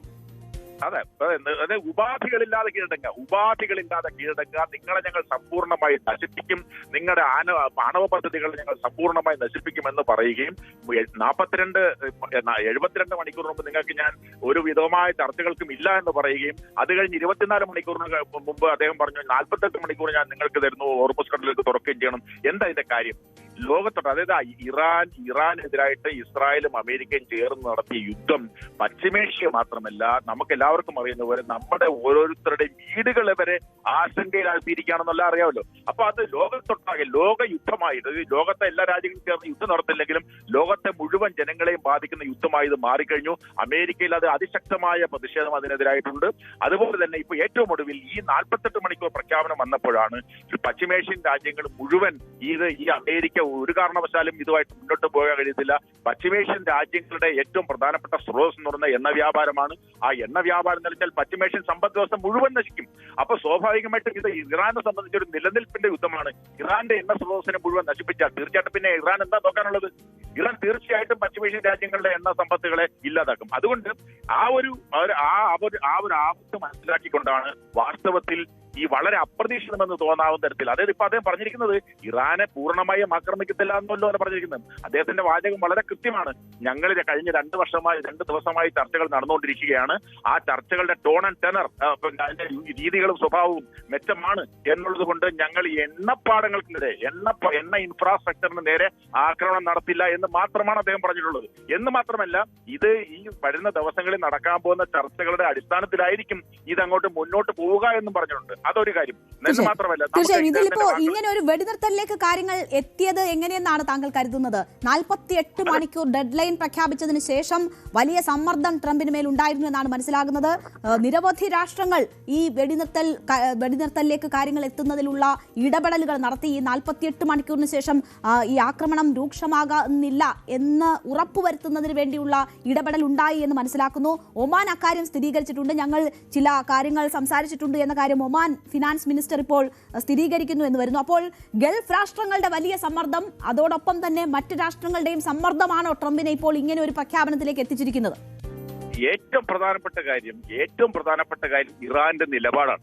അതായത് അവരെന്താ പറഞ്ഞത്, നിങ്ങളുടെ കാർ കലണ്ട് എന്ന് പറയുന്നത് ഈ ലോകത്തിന്റെ വിവിധ ഭാഗങ്ങളിലേക്ക് ഇറാന്റെ എണ്ണ കയറ്റുന്നതിന്റെ 90% നടക്കുന്ന പ്രദേശം ഞങ്ങൾ ആക്രമിച്ച് തകർക്കും, ഞങ്ങൾ അവിടെ ഞങ്ങളുടെ പട്ടാളത്തെ USS കോളിയ പട്ടാളക്കാർ വന്നത് കീഴടക്കും എന്ന് പറഞ്ഞു. ആ പറഞ്ഞതിനുള്ള മറുപടി അവർ പറഞ്ഞു, ഞങ്ങളുടെ എണ്ണപ്പാടങ്ങൾക്ക് നേരെ, അതായത് ഇറാൻ എന്ന് പറയുന്ന രാജ്യത്തിന്റെ മുഴുവൻ സമ്പദ് വ്യവസ്ഥയും തകർക്കുന്ന തരത്തിലുള്ള ആക്രമണം ഉണ്ടായാൽ ഞങ്ങൾ തീർച്ചയായിട്ടും പശ്ചിമേഷ്യയിലെ മുഴുവൻ എണ്ണപ്പാടങ്ങളെയും തകർക്കും എന്ന് പറയുന്ന അതിശക്തമായ ഇറാന്റെ ഒറ്റ പ്രതികരണമാണ് ഈ പശ്ചിമേഷ്യൻ രാജ്യങ്ങളെ മുഴുവൻ ഉടൻ തന്നെ ഈ യുദ്ധം നിർത്തുന്നതിന് വേണ്ടി അല്ലെങ്കിൽ യുദ്ധം താൽക്കാലികമായി അവസാനിപ്പിക്കുന്നതിനെങ്കിലും വേണ്ടിയിട്ട് അമേരിക്ക നിലപാടെടുക്കണമെന്ന സമ്മർദ്ദ ശക്തമായി. അല്ലാതെ മറ്റു രാജ്യങ്ങൾക്കൊന്നും ഇതിനകത്ത് വലിയ റോളൊന്നും ഇല്ല. കാരണം മറ്റു രാജ്യങ്ങൾ വെറും കാഴ്ചക്കാർ മാത്രമാണ്, അവർക്കൊന്നും ഇതിനകത്ത് ചെയ്യാൻ കഴിയത്തില്ല. ഇവിടെ എന്ന് പറയുന്നത് ഈ യൂറോപ്യൻ രാജ്യങ്ങളെല്ലാം ഈ അമേരിക്കയുടെ കണ്ണുരുട്ടുമ്പോൾ ആ കണ്ണുരുട്ടല് വീണു പോകുന്നവരാണ്, അക്കാര്യത്തിൽ യാതൊരു സംശയമില്ല. പശ്ചിമേഷ്യൻ രാജ്യങ്ങൾ അവരുടെ നിലനിൽപ്പ് അപകടത്തിലാകാൻ പോകുന്നു. 48 മണിക്കൂറിനുള്ളിൽ പശ്ചിമേഷ്യ മുഴുവൻ അക്ഷരാർത്ഥത്തിൽ നിന്ന് കത്തുന്ന പ്രദേശമായിട്ട് മാറാൻ പോകുന്നു എന്ന തിരിച്ചറിവുള്ളത് കൊണ്ട് ഈ പശ്ചിമേഷ്യൻ രാജ്യങ്ങൾ നടത്തിയ സമ്മർദ്ദങ്ങളുടെ അതിശക്തമായ സമ്മർദ്ദങ്ങളുടെ ഫലമായിട്ടാണ്, അല്ലെങ്കിൽ 48 മണിക്കൂറായിരുന്നു, 48 മണിക്കൂർ നിങ്ങളുടെ എണ്ണപ്പാടം കത്തിച്ചു കളയും എന്ന് വലിയ വീമ്പളക്കിയ ട്രംപ് എന്താ ഇപ്പൊ പെട്ടെന്ന് മാറേണ്ടി വരും. കാരണം അമേരിക്കയിൽ അദ്ദേഹത്തിനെതിരെ ശക്തമായ പ്രതിഷേധവും ശക്തമായ എതിർപ്പും വരുന്നു. ലോകത്തിന്റെ വിവിധ ഭാഗങ്ങളിൽ ശക്തമായ എതിർപ്പ് വരുന്നു. ലോകം മുഴുക്കെ ആരെയാ കുറ്റക്കാരായിട്ടാണ്? ഇസ്രായേലും അമേരിക്കയും ചേർന്ന് ഇറാനെ യുദ്ധത്തിലേക്ക് വലിച്ചിഴച്ചതാണ് എന്നതാണ് വസ്തുത. അത് ലോകം അങ്ങനെ തന്നെയാണ് മനസ്സിലാക്കുന്നത്. അതുകൊണ്ട് അത് അമേരിക്കയിലെ മിഡ് ടേം ഇലക്ഷൻ നടക്കാൻ പോകുന്ന നവംബറിൽ അദ്ദേഹത്തിന്റെ 1/3 സെനറ്റർമാരും പുനർതെരഞ്ഞെടുപ്പ് നേരിടേണ്ടി വരും. 1/3 ഗവർണർമാർ തെരഞ്ഞെടുപ്പ് നേരിടേണ്ടി വരും. ഹൗസ് ഓഫ് റെപ്രസെന്റേറ്റീവ്സ് മുഴുവൻ തെരഞ്ഞെടുപ്പ് നേരിടേണ്ടി വരും. അവരെല്ലാം നിരന്തരം പറഞ്ഞുകൊണ്ടിരിക്കുന്ന കാര്യമൊന്നുമില്ല, നിങ്ങൾ യുദ്ധം അവസാനിപ്പിക്കണം. യുദ്ധം അവസാനിപ്പിച്ചില്ലെങ്കിൽ ഈ നവംബർ മാസം നടക്കുന്ന മിഡ് ടേം ഇലക്ഷനിൽ നമുക്ക് ഹൗസ് ഓഫ് റെപ്രസെന്റേറ്റീവ്സിന്റെ ഭൂരിപക്ഷം നഷ്ടപ്പെടും, സെനറ്റിലെ ഭൂരിപക്ഷം നഷ്ടപ്പെടും. സെനറ്റിലെയും ഹൗസ് ഓഫ് റെപ്രസെന്റേറ്റീവ്സിലെയും ഭൂരിപക്ഷം നഷ്ടപ്പെട്ടു കഴിഞ്ഞാൽ അമേരിക്കൻ പ്രസിഡന്റ്, രണ്ടാമത്തെ തവണ ഇരിക്കുന്ന പ്രസിഡന്റിനെ പിന്നെ ലെയിം ഡക്ക് പ്രസിഡന്റ് എന്ന് അറിയപ്പെടുന്നത്, അതായത് ഫലപ്രദമായി അമേരിക്കൻ ഭരണകൂടത്തിൽ ഇടപെടാൻ കഴിയാത്ത പ്രസിഡന്റായിട്ട് ട്രംപ് മാറും. അപ്പൊ അങ്ങനെയുള്ള ഒരു ആപത്ത് ഈ തെരഞ്ഞെടുപ്പിനെ നേരിടുന്ന ഗവർണർമാരും സെനറ്റർമാരും പരാജയപ്പെടുമെന്ന റിപ്പബ്ലിക്കന്മാർ പരാജയപ്പെടുന്ന ഭീഷണി, അതിനു പുറമെ ഈ പറഞ്ഞ തരത്തിൽ പശ്ചിമേഷ്യൻ രാജ്യങ്ങളിൽ നിന്നുള്ള അതിശക്തമായ സമ്മർദ്ദം ഒന്നുകൊണ്ട് മാത്രമാണ് ഇപ്പോൾ താൽക്കാലികമായി വെടിനിർത്തൽ നടത്താൻ തീരുമാനിക്കുന്നത്. പക്ഷേ നമ്മൾ കാണേണ്ട കാര്യം, ഇസ്രായേൽ പറഞ്ഞിട്ടില്ല ഒന്നും. ഇസ്രായേൽ എങ്ങനെ പ്രതികരിക്കുന്നു പറഞ്ഞിട്ടില്ല. നമുക്ക് എല്ലാവർക്കും അറിയാം, ഇസ്രായേലിലെ ഈ മാധ്യമങ്ങളുടെ വാ മൂടി കെട്ടിയിരിക്കുന്നതുകൊണ്ട് അവിടെ നടക്കുന്ന മരണങ്ങളും അവിടെ നടക്കുന്ന ആക്രമണം നമ്മൾ മനസ്സിലാക്കുന്നില്ല. നമുക്ക് എല്ലാവർക്കും അറിയാം, ഡിമോണ എന്ന് പറയുന്ന ഇസ്രായേലിന്റെ ആണവ കേന്ദ്രത്തിനെതിരെയാണ് കഴിഞ്ഞ ദിവസം ഇസ്രായേൽ ആക്രമണം നടത്തിയത്. നമുക്ക് എല്ലാവർക്കും അറിയാം, ഇറാൻ നിഷേധിച്ചുവെങ്കിലും 4000 കിലോമീറ്റർ അകലെ കിടക്കുന്ന ടീഗോ ഗാർഷ്യയിലേക്ക് ആക്രമണം നടന്നിരിക്കുന്നു. അപ്പൊ സ്വാഭാവികമായിട്ടും ഞങ്ങളുടെ ഈ ഇറാന്റെ 90% നേവൽ ഫോഴ്സിനെ നശിപ്പിച്ചു, 90% ബാലിസ്റ്റിക് മിസൈലിനെ നശിപ്പിച്ചു. എവിടെ നശിപ്പിച്ചു? നിരന്തരം ആക്രമണം, അതിശക്തമായ ആക്രമണം നടത്തിക്കൊണ്ടിരിക്കുകയാണ്. അതായത് ഒരു $1000 വിലയുള്ള ഒരു ആയുധം ഉപയോഗിച്ചു കഴിഞ്ഞാൽ ചില സൂചനകൾ വരുന്നു. നോ ഡയറക്ട് ടാക്സ് എന്ന് ഇറാന്റെ പ്രതികരണം വരുന്നു എന്ന ചില റിപ്പോർട്ടുകളുണ്ട്. ഞങ്ങൾ ചർച്ച നടത്തിയിട്ടില്ല എന്ന് ഇറാൻ പറയുന്നു എന്നതിന്റെ ചില സൂചനകൾ വന്നുകൊണ്ടിരിക്കുകയാണ്. ഈ ചർച്ച നടന്നിട്ടില്ല എന്ന കാര്യം ചർച്ച നടന്നു എന്ന കാര്യം ഇറാൻ നിഷേധിക്കുകയാണെങ്കിൽ ട്രംപിന് വലിയ നാണക്കേടായിരിക്കും അത് ഉണ്ടാക്കുക എന്നതുകൂടിയുണ്ട്. എന്തായാലും അങ്ങനത്തെ റിപ്പോർട്ടുകൾ കൂടി വരുന്നു. ശ്രീ ജോസഫ് ആന്റണി, അല്ല, ഈ ചർച്ചകൾ രഹസ്യമായി നടക്കുന്നുണ്ട്, പല മധ്യസ്ഥർ വഴി ചർച്ചകൾ നടക്കുന്നുണ്ട് എന്നുള്ള കാര്യത്തിൽ ഒന്നും സംശയമില്ല. ഒരു രാജ്യവും ഈ യുദ്ധം നടന്ന് നശിക്കാനായിട്ട് ആഗ്രഹിക്കുന്നില്ല. അവർ പല ചാനലുകളിലൂടെയും ഈ പറഞ്ഞ തരത്തിൽ പിന്നെന്താണ് ഒരു സമവായത്തിനോ അല്ലെങ്കിൽ സമാധാനത്തിനോ ശ്രമിക്കും. എല്ലാ കാലത്തും യുദ്ധം നടന്നുകൊണ്ടിരിക്കുമ്പോൾ തന്നെ ശത്രു രാജ്യങ്ങൾ പല മാർഗങ്ങളിലൂടെ പല മധ്യസ്ഥരിലൂടെ ഈ പറഞ്ഞ ചർച്ചകൾ നടത്തുമെന്നുള്ള കാര്യം സംശയമില്ല. പിന്നെ ഈ ട്രംപ് പറയുന്ന വാക്കിനെന്ന് നമുക്ക് പൂർണ്ണമായി വിശ്വസിക്കാൻ കഴിയത്തില്ല. കാരണം അദ്ദേഹത്തെ അങ്ങനെ വിശ്വസിക്കാൻ കൊള്ളുന്ന ഒരാളല്ല. പക്ഷെ എങ്കിൽ പോലും അദ്ദേഹത്തിന്റെ ഭാഗത്ത് ഇത് ചർച്ച നടന്നാലും ഇല്ലെങ്കിലും 5 ദിവസത്തേക്ക് ഒരു സംഘർഷം അമേരിക്കയുടെ ഭാഗത്തു നിന്ന് ഇല്ലാതാവുന്നു എന്ന് പറയുന്നത് തന്നെ അത് നമുക്കൊരു ആശ്വാസമുള്ള കാര്യമാണ്. ഇനി നമ്മൾ അറിയേണ്ടത് ഇസ്രായേൽ ഇതിനെ എങ്ങനെ ചെയ്യും, ഇറാൻ ഇതിനെ എങ്ങോട്ട് പ്രതികരിക്കും എന്നുള്ളതാണ്. എന്തായാലും തീർച്ചയായിട്ടും ഇറാന്റെ എണ്ണപ്പാടങ്ങളെ ആക്രമിക്കത്തില്ല എന്ന് പറയുമ്പോൾ തീർച്ചയായിട്ടും പശ്ചിമേഷ്യൻ രാജ്യങ്ങൾക്ക് ഇറാന് പശ്ചിമേഷ്യൻ രാജ്യങ്ങളുടെ എണ്ണപ്പാടങ്ങളെയും ആക്രമിക്കാനായിട്ട് പറ്റില്ല. പിന്നെ ബാക്കിയുള്ള കാര്യങ്ങൾ ഈ ഇസ്രായേൽ ഏത് തരത്തിലുള്ള ആക്രമണമാണ് ഈ ഇറാനെതിരെ നടത്തുന്നത് എന്നുള്ള അടിസ്ഥാനപ്പെടുത്തിയിട്ടാണ് അടുത്ത മണിക്കൂറുകളിൽ എന്ത് സംഭവിക്കാൻ പോകുന്നത് നമുക്ക് തിരിച്ചറിയാൻ കഴിയുക. തീർച്ചയായും എന്തായാലും നിർണായക മണിക്കൂറുകളാണ്. വളരെ ലോകം പ്രതീക്ഷിച്ച ഒരു വാർത്തയാണ് വന്നിട്ടുള്ളത്. അത് താൽക്കാലിക വെടിനിർത്തലുമായി ബന്ധപ്പെട്ടാണ്. 5 ദിവസത്തേക്ക് വെടിനിർത്തൽ പ്രഖ്യാപിക്കുന്നു എന്നതാണ് ട്രംപ് പറഞ്ഞിട്ടുള്ളത്. അത് ഇറാനുമായി നടത്തിയ ആശയവിനിമയങ്ങളുടെ അടിസ്ഥാനത്തിൽ വളരെ ആരോഗ്യകരമായ ചർച്ചകളുടെ അടിസ്ഥാനത്തിൽ വെടിനിർത്തലിലേക്ക് പോകുന്നു എന്നതാണ്. ട്രംപിന്റെ 48 മണിക്കൂർ അന്ത്യശാസനം അവസാനിക്കാൻ 12 മണിക്കൂർ ബാക്കി നിൽക്കുമ്പോഴാണ് ഇറാനിൽ ഒരു വെടിനിർത്തൽ ട്രംപ് പ്രഖ്യാപിച്ചിരിക്കുന്നത്. ഈ ഏതെങ്കിലും തരത്തിലുള്ള ആക്രമണങ്ങൾ ഉണ്ടാവുകയാണെങ്കിൽ ഈ ഗൾഫ് മേഖലയിലെ മറ്റ് കേന്ദ്രങ്ങൾ, അതായത് ഊർജ്ജ കേന്ദ്രങ്ങൾ ആക്രമിക്കുമെന്ന ശക്തമായ നിലപാട് ഇറാൻ സ്വീകരിച്ചിരുന്നു. അത് മാത്രവുമല്ല, ഹോർമുസിൽ ഇറാൻ പിടിമുടുക്കുന്നതിന്റെ കൂടുതൽ സൂചനകൾ പുറത്തു വന്നിരുന്നു. അവിടെ ട്രോൾ ഉൾപ്പെടെ ഏർപ്പെടുത്തിക്കൊണ്ട് അതിന്റെ നിയന്ത്രണം സമ്പൂർണ്ണമായും കൈപ്പിടിയിലാക്കാനുള്ള ഇറാന്റെ നീക്കം തുടങ്ങിയ കാര്യങ്ങൾ വലിയ ആശങ്ക ഉയർത്തിയിരുന്നതാണ്. ആ ഘട്ടത്തിലാണ് ഇപ്പോൾ വെടിനിർത്തൽ പ്രഖ്യാപിച്ചിരിക്കുന്നത്. എന്നാൽ ഇതിനോടുള്ള ഇറാന്റെ പ്രതികരണം ഇനിയും അറിയാനുണ്ട്. ഇസ്രായേലിന്റെ പ്രതികരണം എന്ത് എന്നത് അറിയാനുണ്ട്.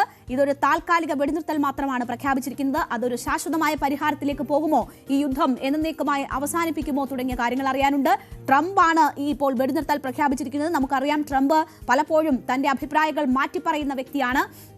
ആ നിലയിൽ ട്രംപ് പറഞ്ഞ ഈ വാക്കുകൾ എത്രമാത്രം വിശ്വസനീയമാണ്? ഈ 5 ദിവസത്തെ വെടിനിർത്തൽ എന്ന വാക്ക് അദ്ദേഹം പാലിക്കുമോ? നമുക്കറിയാം, ഗാസയിൽ പല സമയത്തും വെടിനിർത്തൽ പ്രഖ്യാപിച്ചതിന് പിന്നാലെ തന്നെ ആക്രമണങ്ങൾ ഉണ്ടായത് ഒരു പശ്ചാത്തലമുണ്ട്. പക്ഷേ ഇറാനെ സംബന്ധിച്ച് ഇറാൻ വലിയ രീതിയിലുള്ള ചെറുത്തുനിൽപ്പ് നടത്തിയിട്ടുണ്ട്. ഉണ്ടാകുന്ന ആക്രമണങ്ങൾക്ക് തത്തുല്യമായ തരത്തിലുള്ള ആക്രമണങ്ങൾ തിരിച്ചു നടത്തിയിട്ടുള്ള രാഷ്ട്രമാണ്. അത് അവസാനിപ്പിക്കുക എന്നത് അമേരിക്കയുടെയും മറ്റ് രാഷ്ട്രങ്ങളുടെയും എല്ലാം ആവശ്യമായിരുന്നു. ആ ഘട്ടത്തിൽ ഈ വെടിനിർത്തൽ ശാശ്വതമാണോ, തുടർന്നു പോകുന്നുണ്ടോ, ഇതൊരു സമാധാനത്തിലേക്കുള്ള വഴി തുറക്കുകയാണോ എന്നതൊക്കെ കാത്തിരുന്ന് കാണേണ്ടതാണ്. എന്തായാലും വിപണികളിൽ ആശ്വാസമാണ്. ബ്രെന്റ് ക്രൂഡിന്റെ വില ഇപ്പോൾ തന്നെ കുറഞ്ഞിരിക്കുകയാണ്. മാത്രവുമല്ല, ഡൗ ജോൺസ് ഉൾപ്പെടെയുള്ള ഓഹരി വിപണികളിലും അതിന്റെ പ്രതിഫലനം കാണുന്നു. ഓഹരി വിപണികൾ ഉണർവിന്റെ പാതയിലാണ് ഇപ്പോൾ. എന്തായാലും ഈ നല്ല വാർത്തയോടുകൂടി തന്നെ നമുക്ക് മറ്റ് ഫോക്കസ് വാർത്തകളിലേക്ക് കൂടി പോകാം, ഒരു ചെറിയ ഇടവേളയ്ക്ക് ശേഷം.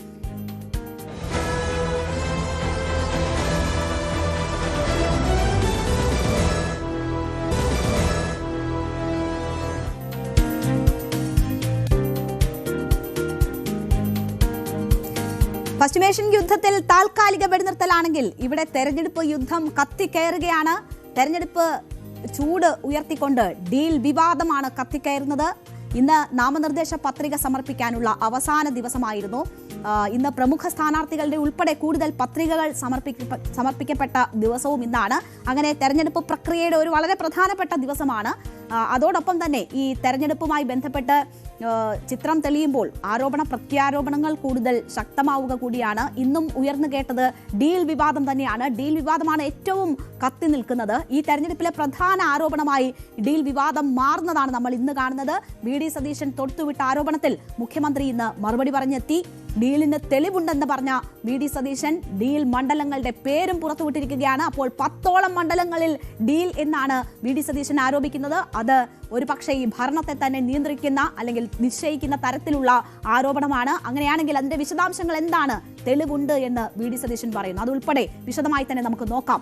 അപ്പോൾ ഡീൽ ആരോപണം ഉന്നയിച്ച് അജണ്ട സെറ്റ് ചെയ്തത് പ്രതിപക്ഷ നേതാവ് വി.ഡി. സതീശനാണ്. എന്നാണത്? സ്ഥാനാർത്ഥി നിർണയം പൂർത്തിയാക്കി ഡൽഹിയിൽ നിന്ന് മടങ്ങി വന്നതിന്റെ പിറ്റേ ദിവസം. പിന്നാലെ കെ.സി. വേണുഗോപാൽ ഇത് സ്ഥിരീകരിച്ചെത്തുന്നു, ആരോപണം കടുപ്പിക്കുന്നു. ചെന്നിത്തല എല്ലാം ഈ വിഷയം ഏറ്റെടുത്തുകൊണ്ട് ഡീൽ ആരോപണങ്ങൾ കൂടുതൽ കടുപ്പിക്കുന്നതാണ് നമ്മൾ കണ്ടത്. ഇതിന് മറുപടി പറഞ്ഞെത്തിയത് എം.വി. ഗോവിന്ദനാണ്.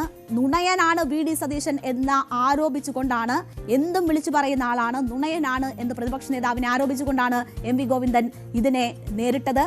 വെറും അസംബന്ധമാണ് പ്രതിപക്ഷ നേതാവ് ഉന്നയിക്കുന്ന ഈ ആരോപണം എന്നത് എം.വി. ഗോവിന്ദൻ പറയുന്നു. പിന്നാലെ LDF കൺവീനർ ടി.പി. രാമകൃഷ്ണൻ ഉൾപ്പെടെയുള്ളവർ എത്തി. അവർ ഇത് കോലിബി സഖ്യം ചൂണ്ടിക്കാട്ടിക്കൊണ്ട് ആർക്കാണ് ഇതിന്റെ പാരമ്പര്യമുള്ളത് എന്നത് ചൂണ്ടിക്കാട്ടിക്കൊണ്ടുള്ള മറുപടിയൊക്കെയാണ് ടി.പി. രാമകൃഷ്ണൻ ഉൾപ്പെടെ നൽകിയത്. ഇന്നിപ്പോൾ ഈ വിഷയത്തിൽ മറുപടി പറഞ്ഞിരിക്കുകയാണ് മുഖ്യമന്ത്രി പിണറായി വിജയൻ. വാർത്താ സമ്മേളനത്തിലാണ് അദ്ദേഹം ഈ പ്രതിപക്ഷ നേതാവ് ഉയർത്തിയ ആരോപണത്തിന് മറുപടി പറഞ്ഞിരിക്കുന്നത്. കോലിബി സഖ്യം അടക്കമുള്ള കാര്യങ്ങൾ ഓർമ്മിപ്പിച്ചുകൊണ്ടാണ് മുഖ്യമന്ത്രിയും ഈ വിഷയത്തിൽ മറുപടി പറയുന്നത്. BJPയുമായി കൂട്ടുകെട്ടുണ്ടാക്കിയ ചരിത്രമുള്ളത് കോൺഗ്രസിനാണ് എന്നതാണ് മുഖ്യമന്ത്രി പറഞ്ഞത്. 2016 നേമത്ത് BJP ജയിക്കാൻ കാരണം കോൺഗ്രസ് ആണെന്ന് പിണറായി വിജയൻ പറയുന്നു. കോൺഗ്രസ് വോട്ടിന് ഇടിവുണ്ടായെന്നും നേമത്തെ അന്നത്തെ BJPയുടെ ജയം ഡീലിന്റെ ഭാഗമാണെന്നും പിണറായി വിജയൻ ആരോപിച്ചു. മറ്റൊരു നേതാവിന് ജയിക്കാനുണ്ടാക്കിയ ഡീലായിരുന്നു അത്. രാഹുൽ ഗാന്ധിയും കോൺഗ്രസും BJPയുടെ B ടീമാണ് എന്നുകൂടി പിണറായി വിജയൻ ആരോപിക്കുകയാണ്. കെജ്രിവാളിനെ അറസ്റ്റ് ചെയ്തപ്പോൾ കോൺഗ്രസ് പടക്കം പൊട്ടിച്ചു. ദില്ലിയിൽ ശക്തമായി AAPയെ എതിർത്തു. ഫലത്തിൽ BJPയുടെ B ടീമായി കോൺഗ്രസ് ദില്ലിയിൽ പ്രവർത്തിച്ചു എന്ന് ദില്ലിയുടെ ഉദാഹരണം ഉൾപ്പെടെ ചൂണ്ടിക്കാട്ടിക്കൊണ്ടാണ് മുഖ്യമന്ത്രി ആഞ്ഞടിച്ചത്. രാഹുൽ ഗാന്ധിക്കെതിരെയും ആഞ്ഞടിച്ചു മുഖ്യമന്ത്രി. BJPയെ എതിർക്കാൻ പലയിടത്തും ഒറ്റയ്ക്ക് പാർട്ടികൾക്ക് ശേഷിയില്ല, എല്ലാവരെയും ഒന്നിപ്പിച്ചു നിർത്താൻ കോൺഗ്രസ് ശ്രമിക്കുന്നില്ല. ഇപ്പോഴത്തെ ഡീൽ ആരോപണവും ഏശില്ല എന്നും മുഖ്യമന്ത്രി പിണറായി വിജയൻ പറഞ്ഞു. അപ്പോൾ അതിശക്തമായ ഭാഷയിലാണ് കോൺഗ്രസിനെതിരെ മുഖ്യമന്ത്രി ആഞ്ഞടിച്ചത്. അതിൽ രാഹുൽ ഗാന്ധിയെയും വെറുതെ വിടുന്നില്ല. ദില്ലി ഉൾപ്പെടെയുള്ള ഉദാഹരണങ്ങൾ അദ്ദേഹം മുന്നോട്ട് വെക്കുന്നു. അപ്പോൾ മുഖ്യമന്ത്രി ഈ തെരഞ്ഞെടുപ്പിൽ ഉയർന്ന ഏറ്റവും വലിയ ആരോപണം, അതും BJP-യുമായി ഡീൽ എന്ന ആരോപണത്തിന് മറുപടി പറയുന്നതൊന്ന് കേൾക്കാം. കോൺഗ്രസും UDF-ഉം എല്ലാ ഘട്ടത്തിലും RSS-മായി ബന്ധമുണ്ടാക്കാനാണ് എല്ലാ ഘട്ടത്തിലും ശ്രമിച്ചിട്ടുള്ളത്. എല്ലാവർക്കും ഓർമ്മയുണ്ടാവുമല്ലോ, നിങ്ങൾ ഈ പറഞ്ഞ പുരോഹിതൻ ഇത് പറഞ്ഞിട്ടുണ്ടെങ്കിൽ അദ്ദേഹം ഓർക്കുന്നുണ്ടാവുമല്ലോ. കോലീബി സഖ്യം എന്തായിരുന്നു? കോലീബി സഖ്യം. പക്ഷെ അത്തരമൊരു കൂട്ടുകെട്ട് ഉണ്ടാക്കുന്നതിന് വല്ല ജാള്യത അവർക്കുണ്ടായോ? ആ കൂട്ടുകെട്ട് ഇല്ല എന്ന് പറയാൻ പറ്റുമോ? ഇവിടെ തുറന്ന അക്കൗണ്ട് ഇവിടെ തന്നെ പൂട്ടിക്കും ഇന്ന് നിയമത്ത് വെച്ച് തന്നെ ഞങ്ങൾ പ്രഖ്യാപിച്ചല്ലോ. അങ്ങനെയല്ലേ അത് പൂട്ടിക്കുകയും ശിവൻകുട്ടി നിയമസഭയിലേക്ക് തിരഞ്ഞെടുക്കപ്പെടുകയും ചെയ്തത്? എന്ത് വൃത്തികേടും കാണിക്കാൻ മടിയില്ലാത്ത ഒരു കൂട്ടരാണ് ഈ പറയുന്ന കോൺഗ്രസ് എന്നത് ആർക്കും അറിയാത്തത്. അപ്പോൾ ഈ ഡീൽ ചർച്ചയാക്കിയത് കോൺഗ്രസ് ആണ്.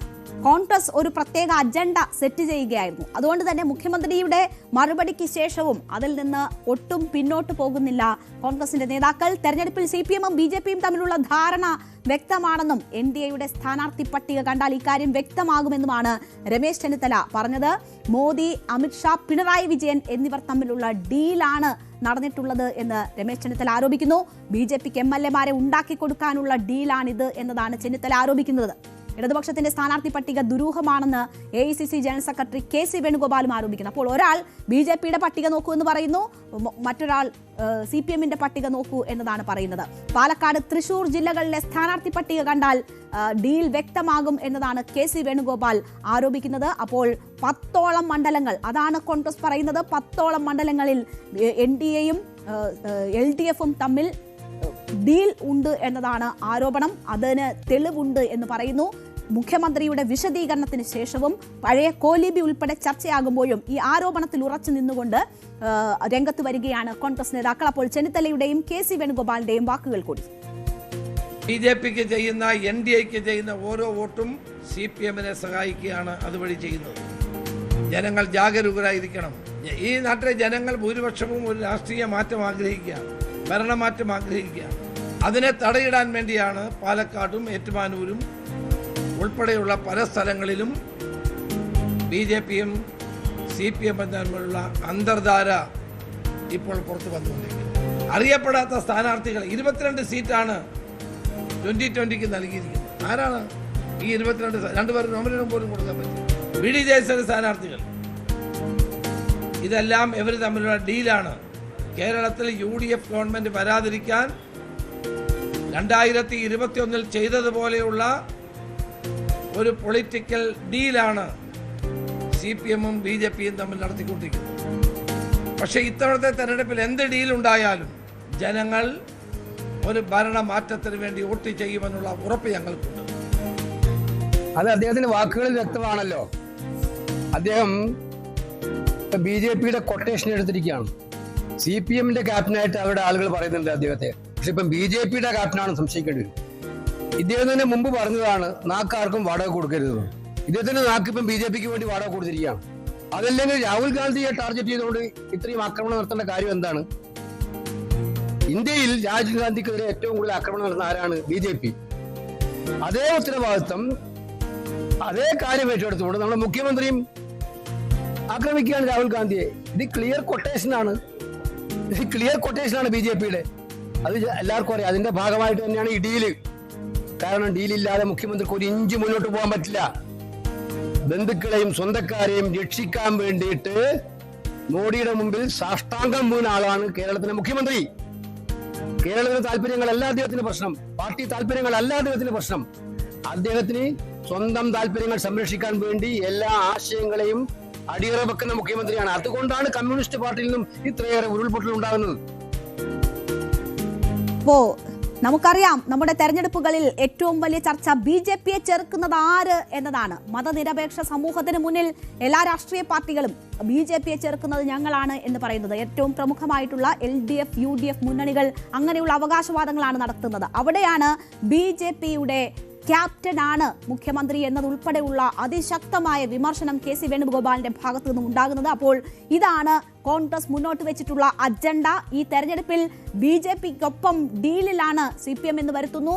അവർ അധികാര തുടർച്ചയ്ക്കായി അത്തരമൊരു ഡീൽ ഉണ്ടാക്കിയിരിക്കുന്നു എന്ന് പറയുന്നു. അപ്പോൾ VD സതീശൻ ഈ ആരോപണത്തിൽ ഇതിന് തുടക്കമിട്ട VD സതീശൻ കുറച്ചുകൂടി വ്യക്തത വരുത്തുകയാണ്. ഇന്ന് ഡീൽ മണ്ഡലങ്ങൾ ഏതാണ് എന്നാണ് പ്രതിപക്ഷ നേതാവ് വ്യക്തത വരുത്തിയിരിക്കുന്നത്. കോന്നി, റാന്നി ഈ രണ്ട് മണ്ഡലങ്ങൾ അദ്ദേഹം ചൂണ്ടിക്കാട്ടുന്നുണ്ട്. നേരത്തെ പാലക്കാട് പറഞ്ഞിരുന്നു, അതിന് പിന്നാലെ കോന്നിയും റാന്നിയും പറയുന്നു. റാന്നിയിലെ ശബരിമല വിഷയം പോലും ഉന്നയിക്കാത്ത സ്ഥാനാർത്ഥിയെക്കുറിച്ച് പ്രതിപക്ഷ നേതാവ് പറയുന്നു. 2020 സ്ഥാനാർത്ഥി പറയുന്നു ശബരിമല കൊള്ള ഇവിടെ വിഷയമല്ല എന്ന്, അത് ഡീലിന്റെ ഭാഗമാണ് എന്ന് ഉദാഹരിക്കുന്നു പ്രതിപക്ഷ നേതാവ്. കാസർഗോഡും മഞ്ചേശ്വരവും ചൂണ്ടിക്കാട്ടുന്നു. കാസർഗോഡും മഞ്ചേശ്വരത്തും ഈ സ്ഥാനാർത്ഥി നിർണയവുമായി ബന്ധപ്പെട്ട് CPM-ൽ വരെ പ്രശ്നങ്ങളുണ്ട്, അത് ഡീലിന്റെ ഭാഗമാണ്, അത് കണ്ടില്ലെന്ന് നടിക്കുന്നത് ഡീലിന്റെ ഭാഗമാണെന്ന് പറയുന്നു. ഇനിയുമുണ്ട് മണ്ഡലങ്ങൾ എന്നതാണ് പ്രതിപക്ഷ നേതാവ് പറയുന്നത്. രഹസ്യ ഡീലിൽ ഉൾപ്പെട്ടിട്ടുള്ള മണ്ഡലങ്ങളെക്കുറിച്ച് വരും ദിവസങ്ങളിൽ പറയും, എല്ലാത്തിനും തെളിവ് തങ്ങളുടെ കയ്യിലുണ്ട് എന്ന് പ്രതിപക്ഷ നേതാവ് പറയുകയാണ്. പല സ്ഥലങ്ങളിലും അങ്ങോട്ടും ഇങ്ങോട്ടും ജയിപ്പിക്കുവാനുള്ള ഏർപ്പാടാണ് നടക്കുന്നതെന്ന് പ്രതിപക്ഷ നേതാവ് കുറ്റപ്പെടുത്തുന്നു. നമ്മളുടെ അല്ലെങ്കിൽ പ്രതിപക്ഷ നേതാവ് ഈ ശ്രദ്ധ തൃശ്ശൂരിലേക്ക് കൊണ്ടുപോവുകയാണ്. നിങ്ങൾ പറഞ്ഞില്ലേ, മാധ്യമങ്ങൾ പറഞ്ഞില്ലേ ED പിടിമുറുക്കുന്നു എന്ന്. അന്ന് ഞാൻ പറഞ്ഞിരുന്നു ED പിടിമുറുക്കുന്നത് തൃശ്ശൂരിന് വേണ്ടിയാണെന്ന്. അത് സംഭവിച്ചില്ലേ എന്ന് ചോദിക്കുകയാണ് പ്രതിപക്ഷ നേതാവ്. അന്ന് ED പിടിമുറുക്കിയപ്പോൾ തൃശൂർ പൂരം അലങ്കോലമാക്കി BJPക്ക് ആ സീറ്റ് നൽകുകയാണ് CPM ചെയ്തത് എന്നതാണ് പ്രതിപക്ഷ നേതാവ് ആരോപിക്കുന്നത്. എന്നാൽ നിയമം അക്കൗണ്ട് പൂട്ടിച്ചത് തങ്ങളാണ് എന്ന് പറയുന്ന CPM-നെ നേരിടാൻ പറയുന്നു. പൂരം കലക്കിക്കൊടുത്ത് തൃശൂർ BJPക്ക് കൊടുത്തത് നിങ്ങളാണ് എന്ന് പ്രതിപക്ഷ നേതാവ് പറയുകയാണ്. MR അജിത് കുമാർ നടത്തിയ കൂടിക്കാഴ്ചയെക്കുറിച്ച് ഓർമ്മിപ്പിക്കുന്നു. മാസ്കോട്ട് ഹോട്ടലിൽ ശ്രീഎമ്മുമായി നടത്തിയ കൂടിക്കാഴ്ച തുടങ്ങിയ കാര്യങ്ങൾ ഓർമ്മിപ്പിച്ചുകൊണ്ടാണ് ഇന്ന് പ്രതിപക്ഷ നേതാവ് ഈ വിഷയത്തിൽ സംസാരിച്ചത്. ഈ സാഹചര്യം ഒക്കെ ഉണ്ടെങ്കിലും ഡീൽ തങ്ങൾ പൊളിക്കും, 10 വർഷത്തെ ദുർഭരണം അവസാനിപ്പിച്ച് UDF അധികാരത്തിൽ വരും എന്ന ആത്മവിശ്വാസം കൂടി പ്രതിപക്ഷ നേതാവ് ചൂണ്ടിക്കാട്ടുന്നു. ഇപ്പോൾ ഈ ഡീൽ ആരോപണം ഉന്നയിക്കുന്നത് വിജയിക്കില്ല എന്ന ആത്മവിശ്വാസം നഷ്ടപ്പെട്ട ഘട്ടത്തിലാണോ എന്നുള്ള ചോദ്യങ്ങൾ ഉയരുമ്പോഴാണ് ഈ ഡീൽ പൊളിച്ചുകൊണ്ടായിരിക്കും ഞങ്ങൾ അധികാരത്തിൽ വരിക എന്ന് പ്രതിപക്ഷ നേതാവ് പറയുന്നത്. പിണറായി വിജയൻ ഞങ്ങളെ പഠിപ്പിക്കണ്ട, അദ്ദേഹത്തിന്റെ പഴയ മുൻകാല ചരിത്രമൊന്നും പഠിപ്പിക്കണ്ട.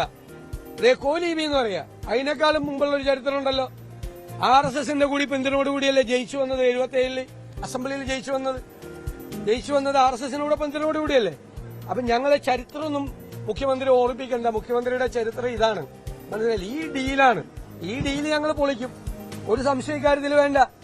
ഈ ഡീല് ഞങ്ങൾ പൊളിക്കും. കാരണം കേരളം ഈ തെരഞ്ഞെടുപ്പിൽ 2 കാര്യമാണ് തെളിയിക്കാൻ പോകുന്നത്. ഒന്ന്, ഈ 10 വർഷത്തെ ദുർഭരണത്തിന് അന്ത്യം കുറിക്കും. 2, കേരളം മതേതര കേരളമാണ് എന്ന് ഈ കേരളത്തിലെ ജനങ്ങൾ ഉറക്കെ ഈ രാജ്യത്തോട് വിളിച്ചു പറയും. ഇത് രണ്ടുമാണ് ഈ തെരഞ്ഞെടുപ്പിൽ നടക്കാൻ പോണത്. അതുകൊണ്ട് നിങ്ങളുടെ ഒരു ഡീലും നടക്കൂല.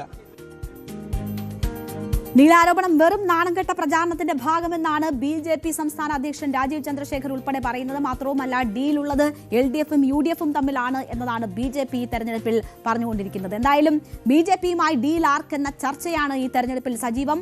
പാലക്കാട് തോൽവി ഭയന്നുള്ള ആരോപണമാണ് ഇതെന്ന് ആദ്യം ചൂണ്ടിക്കാട്ടിയിരുന്നെങ്കിൽ 10 മണ്ഡലങ്ങളിൽ ഡീൽ എന്ന് വരുമ്പോൾ ഭരണം നിശ്ചയിക്കുന്നതിൽ നിർണായകമാണ് ഈ ഡീൽ എന്ന് വരെ പറഞ്ഞു വെക്കുകയാണ് ഇപ്പോൾ പ്രതിപക്ഷം ചെയ്തിരിക്കുന്നത്. ഇനിയും തെളിവ് പുറത്തുവിടും എന്ന് അവർ പറയുമ്പോൾ ഇനിയുള്ള ദിവസങ്ങളും ഈ ഡീലിൽ കത്തുമെന്ന സൂചനയാണ് വരുന്നത്.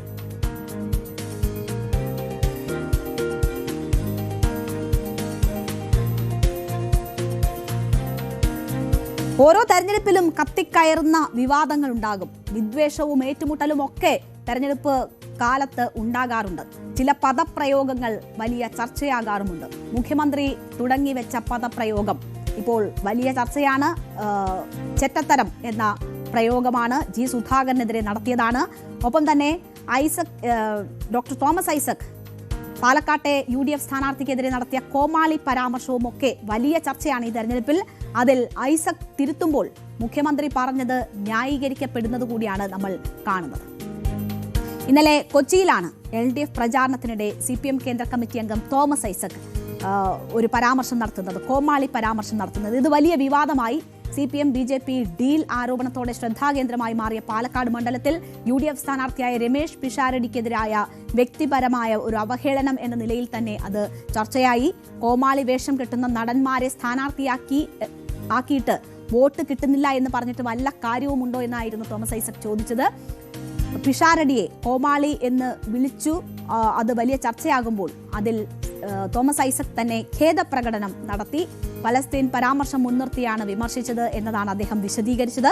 കലാകാരനെ അപമാനിക്കാൻ താൻ ശ്രമിച്ചിട്ടില്ല എന്നും താൻ പറഞ്ഞത് രാഷ്ട്രീയമാണെന്നുമായിരുന്നു തോമസ് ഐസക്കിന്റെ പ്രതികരണം. LDF ഉണ്ടാക്കിയിട്ടുള്ള ഏതോ ഡീലിനെ കുറിച്ച് ചോദ്യങ്ങൾ ചോദിക്കുകയുണ്ടായി. അതിന് വിശദീകരണം നൽകുന്ന വേളയിൽ കോമാളി എന്നൊരു പ്രയോഗം ഞാൻ നടത്തി. പാലക്കാട്ടെ UDF സ്ഥാനാർത്ഥിക്ക് മനോവിഷമം ഉണ്ടാക്കിയതിൽ എനിക്ക് ഖേദമുണ്ട്. മോശം പറയാനല്ല ഞാൻ ഉദ്ദേശിച്ചത്. എന്റെ വിമർശനം രാഷ്ട്രീയമാണ്. മോശം പറയാനല്ല താൻ ഉദ്ദേശിച്ചത്. തന്റെ വിമർശനം രാഷ്ട്രീയം എന്നതാണ് തോമസ് ഐസക് പറയുന്നത്. എന്തായാലും തോമസ് ഐസക്കിന്റെ ഈ പ്രതികരണം വന്നതിന് ശേഷം പിഷാരടി ഇതിൽ പ്രതികരിച്ചു. തോമസ് ഐസക്കിന്റെ ആ കോമാളി വിളി എന്ന പ്രസ്താവനയിൽ തനിക്ക് മനോവിഷമമൊന്നും ഉണ്ടായിരുന്നില്ല. സീനിയർ നേതാവായ തോമസ് ഐസക് തന്നോട് ക്ഷമാപണം നടത്തേണ്ടിയിരുന്നില്ല എന്നൊക്കെയാണ് രമേശ് പിഷാരടി പറഞ്ഞത്. പലസ്തീൻ വിഷയത്തിൽ താൻ സംസാരിച്ചതിന്റെ ചെറിയ റീലുകളാണ് പ്രചരിക്കുന്നതെന്ന് അദ്ദേഹം പറയുന്നു. അവിടെ ജനങ്ങളെ തെറ്റിദ്ധരിപ്പിക്കാനാണ് ഇത്തരം ചർച്ചകൾ. അവിടെ നടക്കുന്ന ചർച്ചകളിൽ ഇവിടെ പ്രതിഷേധം എന്തിന് എന്ന തരത്തിലുള്ളൊരു ക്ലിപ്പാണ് വലിയ രീതിയിൽ ചർച്ചയായത്. അതിനെ തുടർന്നായിരുന്നു ഐസക്കിന്റെ പ്രതികരണം. അത് ചെറിയൊരു ഭാഗമാണ് ആ രീതിയിൽ പ്രചരിപ്പിക്കുന്നതെന്നാണ് ഇപ്പോൾ പിഷാരടി പറയുന്നത്. തന്നെ അരസംഖ്യ എന്നല്ലേ പറഞ്ഞതെന്നും ഒരു സംഖ്യ എന്ന് പറഞ്ഞില്ലല്ലോ എന്നും ആയിരുന്നു പിഷാരടി മറുപടി പറഞ്ഞത്. മുകേഷിനും ഇന്നസെന്റിനും പ്രചാരണത്തിന് പോയിട്ടുണ്ട്. അതെല്ലാം തപ്പിയെടുക്കട്ടെ. ചെളിവാരി എറിയുന്ന രാഷ്ട്രീയത്തിൽ നിന്നും താൻ മാറി നിൽക്കുകയാണ് എന്നും രമേശ് പിഷാരടി പറഞ്ഞു. ആ പരാമർശത്തിൽ ഖേദം പ്രകടിപ്പിച്ചിരിക്കുകയാണ്. അതിന് അത്ര ഇല്ലായിരുന്നു. ഞാൻ രാവിലെ പറഞ്ഞെങ്കിലും ആ മനോവിഷമമായെങ്കിൽ എന്നാണ് അദ്ദേഹം പറഞ്ഞത്. മനോവിഷമമൊന്നുമില്ല. ഞാൻ നേരത്തെ പറഞ്ഞതുപോലെ തന്നെ അദ്ദേഹം വളരെ സീനിയറായിട്ടുള്ള ഒരാളാണ്. അദ്ദേഹത്തെ ഞാൻ ഒരുപാട് ബഹുമാനിക്കുന്നു. അത്രേ ഉള്ളൂ. വേറെ അതിൽ അങ്ങനെ അദ്ദേഹം മാപ്പ് പറഞ്ഞില്ലെങ്കിലും കുഴപ്പമില്ലായിരുന്നു. ഒരു കുഴപ്പമില്ല. എന്തായാലും ആരും ചോദിക്കാതെ തന്നെ തോമസ് ഐസക് അതിൽ ഖേദപ്രകടനം നടത്തിയപ്പോഴാണ് പിഷാരടിയും വാക്കുകൾ മയപ്പെടുത്തിയത്. നേരത്തെ സമരം ചെയ്ത് നേടാവുന്നതല്ല സംസ്കാരം എന്നൊക്കെ രമേശ് പിഷാരടിയും പ്രതികരിച്ചിരുന്നു. CPM-ൽ വലിയ ചർച്ചയായില്ല എങ്കിലും വാക്ക് അതിരുവിട്ടെന്ന സ്വയം ബോധ്യത്തിലാണ് തോമസ് ഐസക് ഈ തിരുത്തൽ വരുത്തിയിരിക്കുന്നത്, ഖേദപ്രകടനം നടത്തിയിരിക്കുന്നത്. വിവാദത്തിൽ കടിച്ചു തൂങ്ങാനില്ല എന്ന് പിഷാരടിയും വ്യക്തമാക്കിയതോടെ എന്തായാലും കോമാളി പരാമർശ വിവാദത്തിന് ഒരു താൽക്കാലിക വിരാമമായിട്ടുണ്ട്. അതേസമയം എന്നാൽ പാലക്കാട്ടെ CPM നേതൃത്വം പിഷാരടിയെ ഈ രീതിയിൽ തന്നെ വിശേഷിപ്പിക്കുന്നത് തുടരുകയുമാണ് എന്നത് നമ്മൾ കാണുന്നു. മറ്റൊരു കാര്യം ഇപ്പോഴും ചെറ്റത്തരത്തിൽ തിരുത്തില്ല എന്നതാണ്. മുഖ്യമന്ത്രി പിണറായി വിജയൻ മുൻ മന്ത്രി G. സുധാകരനെയാണ് ഈ ചെറ്റത്തരമെന്ന് അദ്ദേഹം കാണിച്ചത് ചെറ്റത്തരമെന്ന് വിശേഷിപ്പിച്ചത്. ഇതിൽ വിശദീകരണവുമായാണ് ഇപ്പോൾ CPM നേതാക്കൾ രംഗത്ത് വരുന്നത്. AK ബാലനാണ് ആ ഉത്തരവാദിത്തം ഏറ്റെടുത്തിരിക്കുന്നത്. ചെറ്റത്തരം എന്ന വാക്കിന് ഇംഗ്ലീഷ് മലയാളം നിഘണ്ടുവിൽ അർത്ഥമായി പറയുന്നത് അല്പത്തരം, ഹീനത എന്നിങ്ങനെയാണ് എന്നതാണ് AK ബാലന്റെ കണ്ടുപിടുത്തം. അല്പത്തം നിറഞ്ഞ പെരുമാറ്റമായി പോയി G. സുധാകരന്റേത് എന്നാണ് മുഖ്യമന്ത്രി പറഞ്ഞതെന്ന് AK ബാലൻ വിശദീകരിക്കുന്നു. ഈ പ്രയോഗത്തിൽ മുഖ്യമന്ത്രിക്ക് മലയാളം നിഘണ്ടു അറിയില്ല, അർത്ഥം അറിയില്ല എന്നൊക്കെ പറഞ്ഞ് മുഖ്യമന്ത്രിയെ പഠിപ്പിക്കുന്ന സ്ഥിതിയുണ്ട്. ഇതിനേക്കാൾ അപ്പുറമുള്ളൊരു ഭാഷ നിഘണ്ടുവിൽ ഇല്ലാത്തതുകൊണ്ടാണ് താൻ ഉപയോഗിക്കാത്തതെന്ന് മുഖ്യമന്ത്രി വ്യക്തമായി പറഞ്ഞിട്ടുണ്ട്. തികഞ്ഞ വഞ്ചന നിറഞ്ഞ സമീപനം G. സുധാകരൻ സ്വീകരിച്ചു കഴിഞ്ഞാൽ ഉപയോഗിക്കാൻ കഴിയുന്ന ഫലപ്രദമായ വാക്കാണ് മുഖ്യമന്ത്രി സൂചിപ്പിച്ചിട്ടുള്ളത് എന്നതാണ് AK ബാലൻ പറഞ്ഞത്. ഒപ്പം G. സുധാകരനെതിരെയുള്ള പരാമർശത്തിൽ മുഖ്യമന്ത്രിയെ ന്യായീകരിച്ച CPM പോളിറ്റ് ബ്യൂറോ അംഗം A. വിജയരാഘവനും ഇന്ന് രംഗത്ത് വന്നു. ചാരുതയുള്ള വാക്പ്രയോഗമാണ് മുഖ്യമന്ത്രിയുടേത് എന്നാണ് അദ്ദേഹം ഇതിനെ ന്യായീകരിച്ചുകൊണ്ട് പറഞ്ഞത്. ഏത് വാക്കിനെയും അതിൻ്റെ പ്രയോഗപരതയുണ്ട്. ചില സന്ദർഭത്തിലാണ് എൻ്റെ പ്രയോഗപരത. അപ്പം അശ്ലീലം, ഏതാണ് അശ്ലീലം?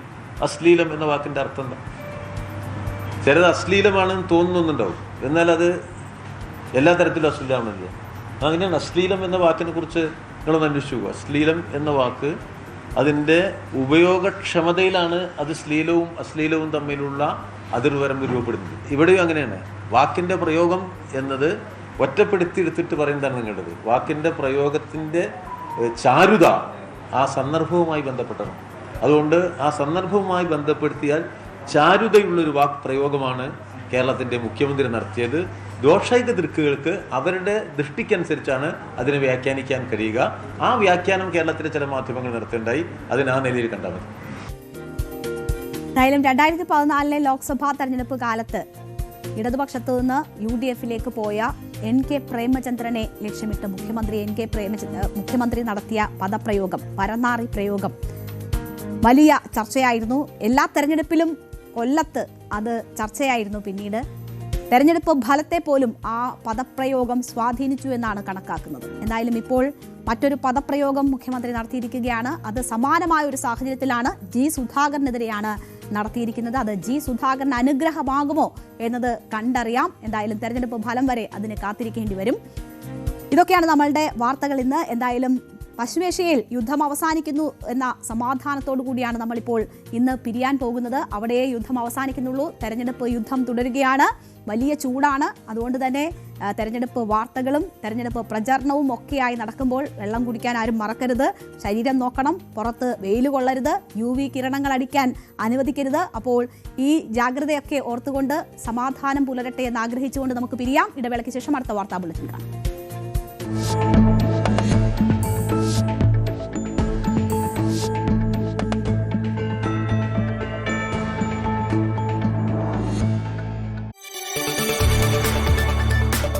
കൂടുതൽ വാർത്തകൾക്ക് News 18 കേരളം യൂട്യൂബ് ചാനൽ സബ്സ്ക്രൈബ് ചെയ്യുക.